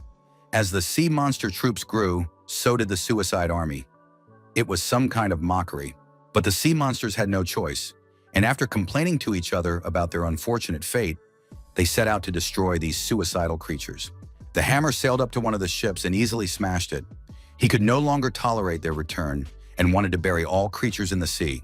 The players were optimistic and were going to fight the sea monsters and explore the island. To protect their ship, they used the ghost ship function and sailed safely onward. After that, the players managed to defeat the hammerhead shark, and they all received a promotion. After that, the guy was sent to destroy the Sea King's troops. The developers not only opened up the sea zone, but also made it so that players can now earn extra income by repairing damaged ships. Lu Wu and Bei Li were pleased with their little tricks, which allowed them to increase their capital and, as if by accident, posted a new message on the forum. In the Iron Hammer Hall, the soul beat of the Great Hammer went out and it was dead. The commander of the Sea King's army, Iron Hammer, had lost his son and was very angry. The old turtle offered his condolences, but this only made Iron Hammer even angrier, for he had lost his only son. The turtle begged Iron Hammer not to take his son on the campaign and to let him live. Returning home from work at night, the turtle immediately met with his son. He said he had good news and bad news. The good news was that the turtle's son had been given the title of Commander-in-Chief. The bad news was that the turtle's son would now go to the island of fallen fish to the Crucian carp tribe. There was something new on Fishfall Island because the fish people were tied up and being prepared to be cooked. The players couldn't find the spices and demanded that the monster reveal where they were hidden. The players from the ghost ship seized supplies from the island, which was excellent news because they had provisions and could explore other islands. But soon new events were about to unfold. The players' wave of revenge for being humiliatingly cooked for dinner attracted the army of the Sea King. The size of the sea monsters was staggering even to the program developers. Perhaps it was time to worry about the players' fleet. Suddenly a storm broke out at sea, and huge waves taller than the ship rose from the sea. The players realized that a battle was inevitable and prepared for combat. At that moment, huge sea monsters appeared from the waves, and Iron Hammer ordered his subordinates to destroy the creatures and avenge his son. The players sensed a great battle between the armies but did not think it would happen so soon. Monsters were coming from all sides. At first, everything went very well for the army of sea monsters because their opponents were poor swimmers and crashed together with their ships. Players who fell into the water after their ships were destroyed became easy targets for the Sea King's army. It was suggested to attack the elite monster to ease the situation for their comrades. Commander Ironhammer saw the ship that crashed into his son and destroyed it. Therefore, Ironhammer decided to take revenge with his own hands. The monster rushed into the attack because he was not going to stop until he destroyed this ghost ship. He fought for his life, striking the ghost ship, but it did not break. The players on the ship were slightly shocked by what was happening. They understood that the commander-in-chief of the sea monster army was trying to destroy them. Iron Hammer continued to pound the ship, entering into a kind of frenzy, and soon a small crack appeared. The dragon ship's shield was broken, and the players decided to jump into the water to stop Iron Hammer, just to prevent him from destroying the ship. A battle began between the player and Iron Hammer, who was strong and also had spiked armor. The guild leader used the Rune of Power and still could not defeat the monster. It became clear that it was not necessary to have techniques against a powerful opponent. They did not work. Iron Hammer crushed his opponent left and right and was finally able to deliver the decisive blows. Other players were also unable to oppose the sea monsters when they found themselves face to face with them. The players realized that they needed to retreat, and some of the ships managed to turn around and flee. After the battle and using the Rune of Power, Iron Hammer began to recover, but he still felt dizzy. Bailey was upset that the players had fled and lost. She wanted them to continue playing and considered it necessary to introduce rewards for exploring the sea territory. Then she saw some of the players setting up a long fishing line to catch a huge fish, and Bailey guessed that Poseidon was the main target from the beginning. Lu Wu was happy because their army was conquering not only the land but also the sea. Sure enough, after a few days, the players realized the gap between the strength of the players at sea and the army of the Sea King. They began to strengthen their ships, but most players did not have the money for reinforcements, so they went to the northern region to cut down tree demons. A phone call interrupted the conversation, and the young man answered. It was a caller named Manman who suggested going out and having fun. The beautiful girl said that she rarely came to the city and had just gotten off the plane. Lu Wu agreed to meet her and spend time together, which seemed very suspicious to Bailey. She made a jealous scene and demanded to know who Manman was. Lu Wu said that he was a childhood friend. They lived next door to each other and their families were friends. Manman later moved to another city, and now she had simply suggested meeting up. The young man did not want to take Bailey with him, even though she promised to protect him. The girl made a banal scene of jealousy and now had no intention of letting Lu Wu go. The guy barely managed to escape from the house. On top of that, Bailey overheard Manman calling him Daddy Dog. It was an old story from childhood. It happened back in kindergarten when the teacher wanted to keep the boys and girls from getting too close. She forbade them from kissing because it could lead to pregnancy. But the little boy remembered that he had kissed a dog, which soon gave birth to puppies, and the child suffered psychological trauma because he became a doggy daddy. The young man arrived at the meeting place where he was supposed to meet Manman. She was happy to greet him. He also noted how she had grown up and become even more beautiful, although her personality remained unpleasant. A work call interrupted their conversation. Manman confirmed that she wanted to collaborate on broadcasting the gaming event. The girl was talking to her uncle, Wu Goi, who had been friends with her father for a long time and was now going to discuss business directly. Manman was surprised that the gaming company was not thinking about profit. Perhaps they were very rich, or it was some kind of powerful corporation, and cooperation did not fit in with their development philosophy. Wu Goi also couldn't understand what the developers were thinking. But if Manman wanted to obtain the rights to broadcast live, she would have to offer a huge sum of money. Her uncle promised to help her contact the game's producers, but he wasn't sure if the meeting would take place. That was the end of the business conversation. The girl apologized to her friend for being distracted by an important call, but now she was ready to spend time with him. She suggested they go for a walk together because she hadn't been in the city for a long time. Besides, she was hungry, and they still had the whole evening ahead of them. Late at night, Lu Wu returned to the apartment, where he was met by an angry Bailey. She, of course, knew that in the spring, some animals change their habits depending on the mating season. Their argument was interrupted by a call from the president of the Wu platform, who invited the young man to a meeting at his office the next day on a very important matter. The young man tried to get out of the meeting, saying he was busy, but the president insisted, saying they needed to discuss the live broadcast of gaming tournaments. The young man remembered that the platform did not broadcast tournaments live. Wu Goi confirmed that it was a cool corporation that had approached him with the aim of establishing ties with the developers of the game, War in the Network. The young man was very pleased because he knew that the corporation that wanted to meet with him was really strong in its field. Lu Wu confirmed that he would attend the meeting and made a reservation at a restaurant in advance. The next day, a big feast was to take place, and little Bailey was looking forward to eating her fill. But it all started with an unexpected meeting when all the participants got to know each other. Manman was the representative of the corporation, and Papa Dog was responsible for the game War on the Net. Bei Li was ready to kill her comrade when she heard that he had a child. A real mess ensued because the young man introduced Bei Li as his friend. But the president of the platform, Wu Goi, remembered that she was his sister. Everyone present simply incinerated the young man with their glances. And while Manman thought about how noble Lu Wu was for adopting the girl, Bei Li was about to tear the hair out of this insolent girl. Finally, the passion subsided, and it was time to talk business. Lu Wu trusted his childhood friend and immediately agreed to cooperate and promote the game. He did not want to make any special conditions, except that the corporation would cover the costs of organizing and holding events. Wu Goi didn't understand what was going on, but he realized that he just needed to quietly make money and prepare, because he had heard insider information. He wasn't as interested in this as he used to be. In the illusory sea area was the island of buzzing insects. Players had already tried to get there 3 times, but so far without success. They wanted to steal the child of the sea, but the wolf guards changed every few hours, and the chances of a favorable outcome were very low. The players took advantage of a 2-minute break in the guarding of the mysterious fruit, which gave the blessing of the sea god and endowed the player with a random talent. This proved to be enough, and the player Lu Chai received an epic treasure. But the guard wolves noticed the thieves and were ready to deal with the players. Pu Chai actually couldn't stand dogs and now looked suspiciously at the PSA from the mythical guild. He was tolerated for his group healing skills, but the player accidentally stepped on his paw. The dog's barking attracted the guards, and now the players had to make a quick getaway. Soon, several gamers were destroyed, but it turned out that the dog was the son of the owner of the island of buzzing insects.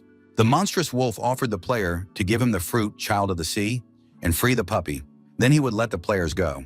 Lu Cha didn't believe him and thought he was just trying to scare them, but the wolf continued to use the player's friend as a shield and suggested that they think carefully about their comrade's fate. Lu Cha was ready to sacrifice his friend, and this simply stunned the guard wolves.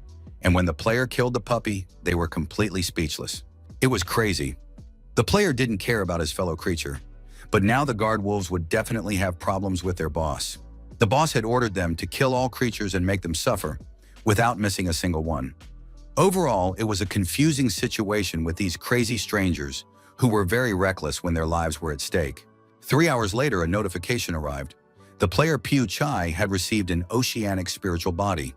This happened after he sat with the fruit. The player received the blessing of the sea and could now increase his passive abilities while in the water. In addition, all his skills were restored to their maximum within a few seconds. This dramatic increase in options amazed the other players. After all, they only had 1 or 2 abilities, whereas here we were talking about the ocean spirit completely restoring the player. Soon, one of the players brought the boss a new item found on the island. It turned out to be rice shoots, a unique spiritual material that grew and could be used for alchemy or crafting. This unique item was the most valuable thing the players could find at this level. It seemed that sea monsters were very skilled in the spiritual realm. Lu Wu didn't understand why the girl demanded that this unique item be made. In addition, he had to spend a huge amount of soul coins to create it. Bai Li said that if he wanted to become as great as Prince Bai Qi, he needed to start building his strong form from the very beginning. Of course, this material was weak, but gradually it would accumulate strength and become highly valuable. The young man still did not understand what ability he should train. Bai Li handed him a black sheet and said that he would train with this item. With the help of the artifact, the young man analyzed it and was ready to start. He realized that this black sheet gave him the ability to create monsters from the ground to the clouds, and would become the most powerful black paradise. He had to choose a monster in his mind and transform its form. The young man considered various options and settled on a monster in the form of a dog's head. As the black sheet burned, this demon named Swanee would begin to disappear, absorbing and gathering all the energy for the young man. But soon something unprecedented happened. What Lu Wu saw in the mirror was very cute and childlike. He became a monster in the form of a kitten. This was his basic form. It was feeding time, and he ate the seeds of life that would help him transform into human form soon. Lu Wu chewed the seeds of life thoughtfully and realized that the girl had tricked him and that he would have to listen to her in order to transform into human form. The cat was very sad because his life had become completely hopeless, and this cat life was just beginning. He wondered when it would end.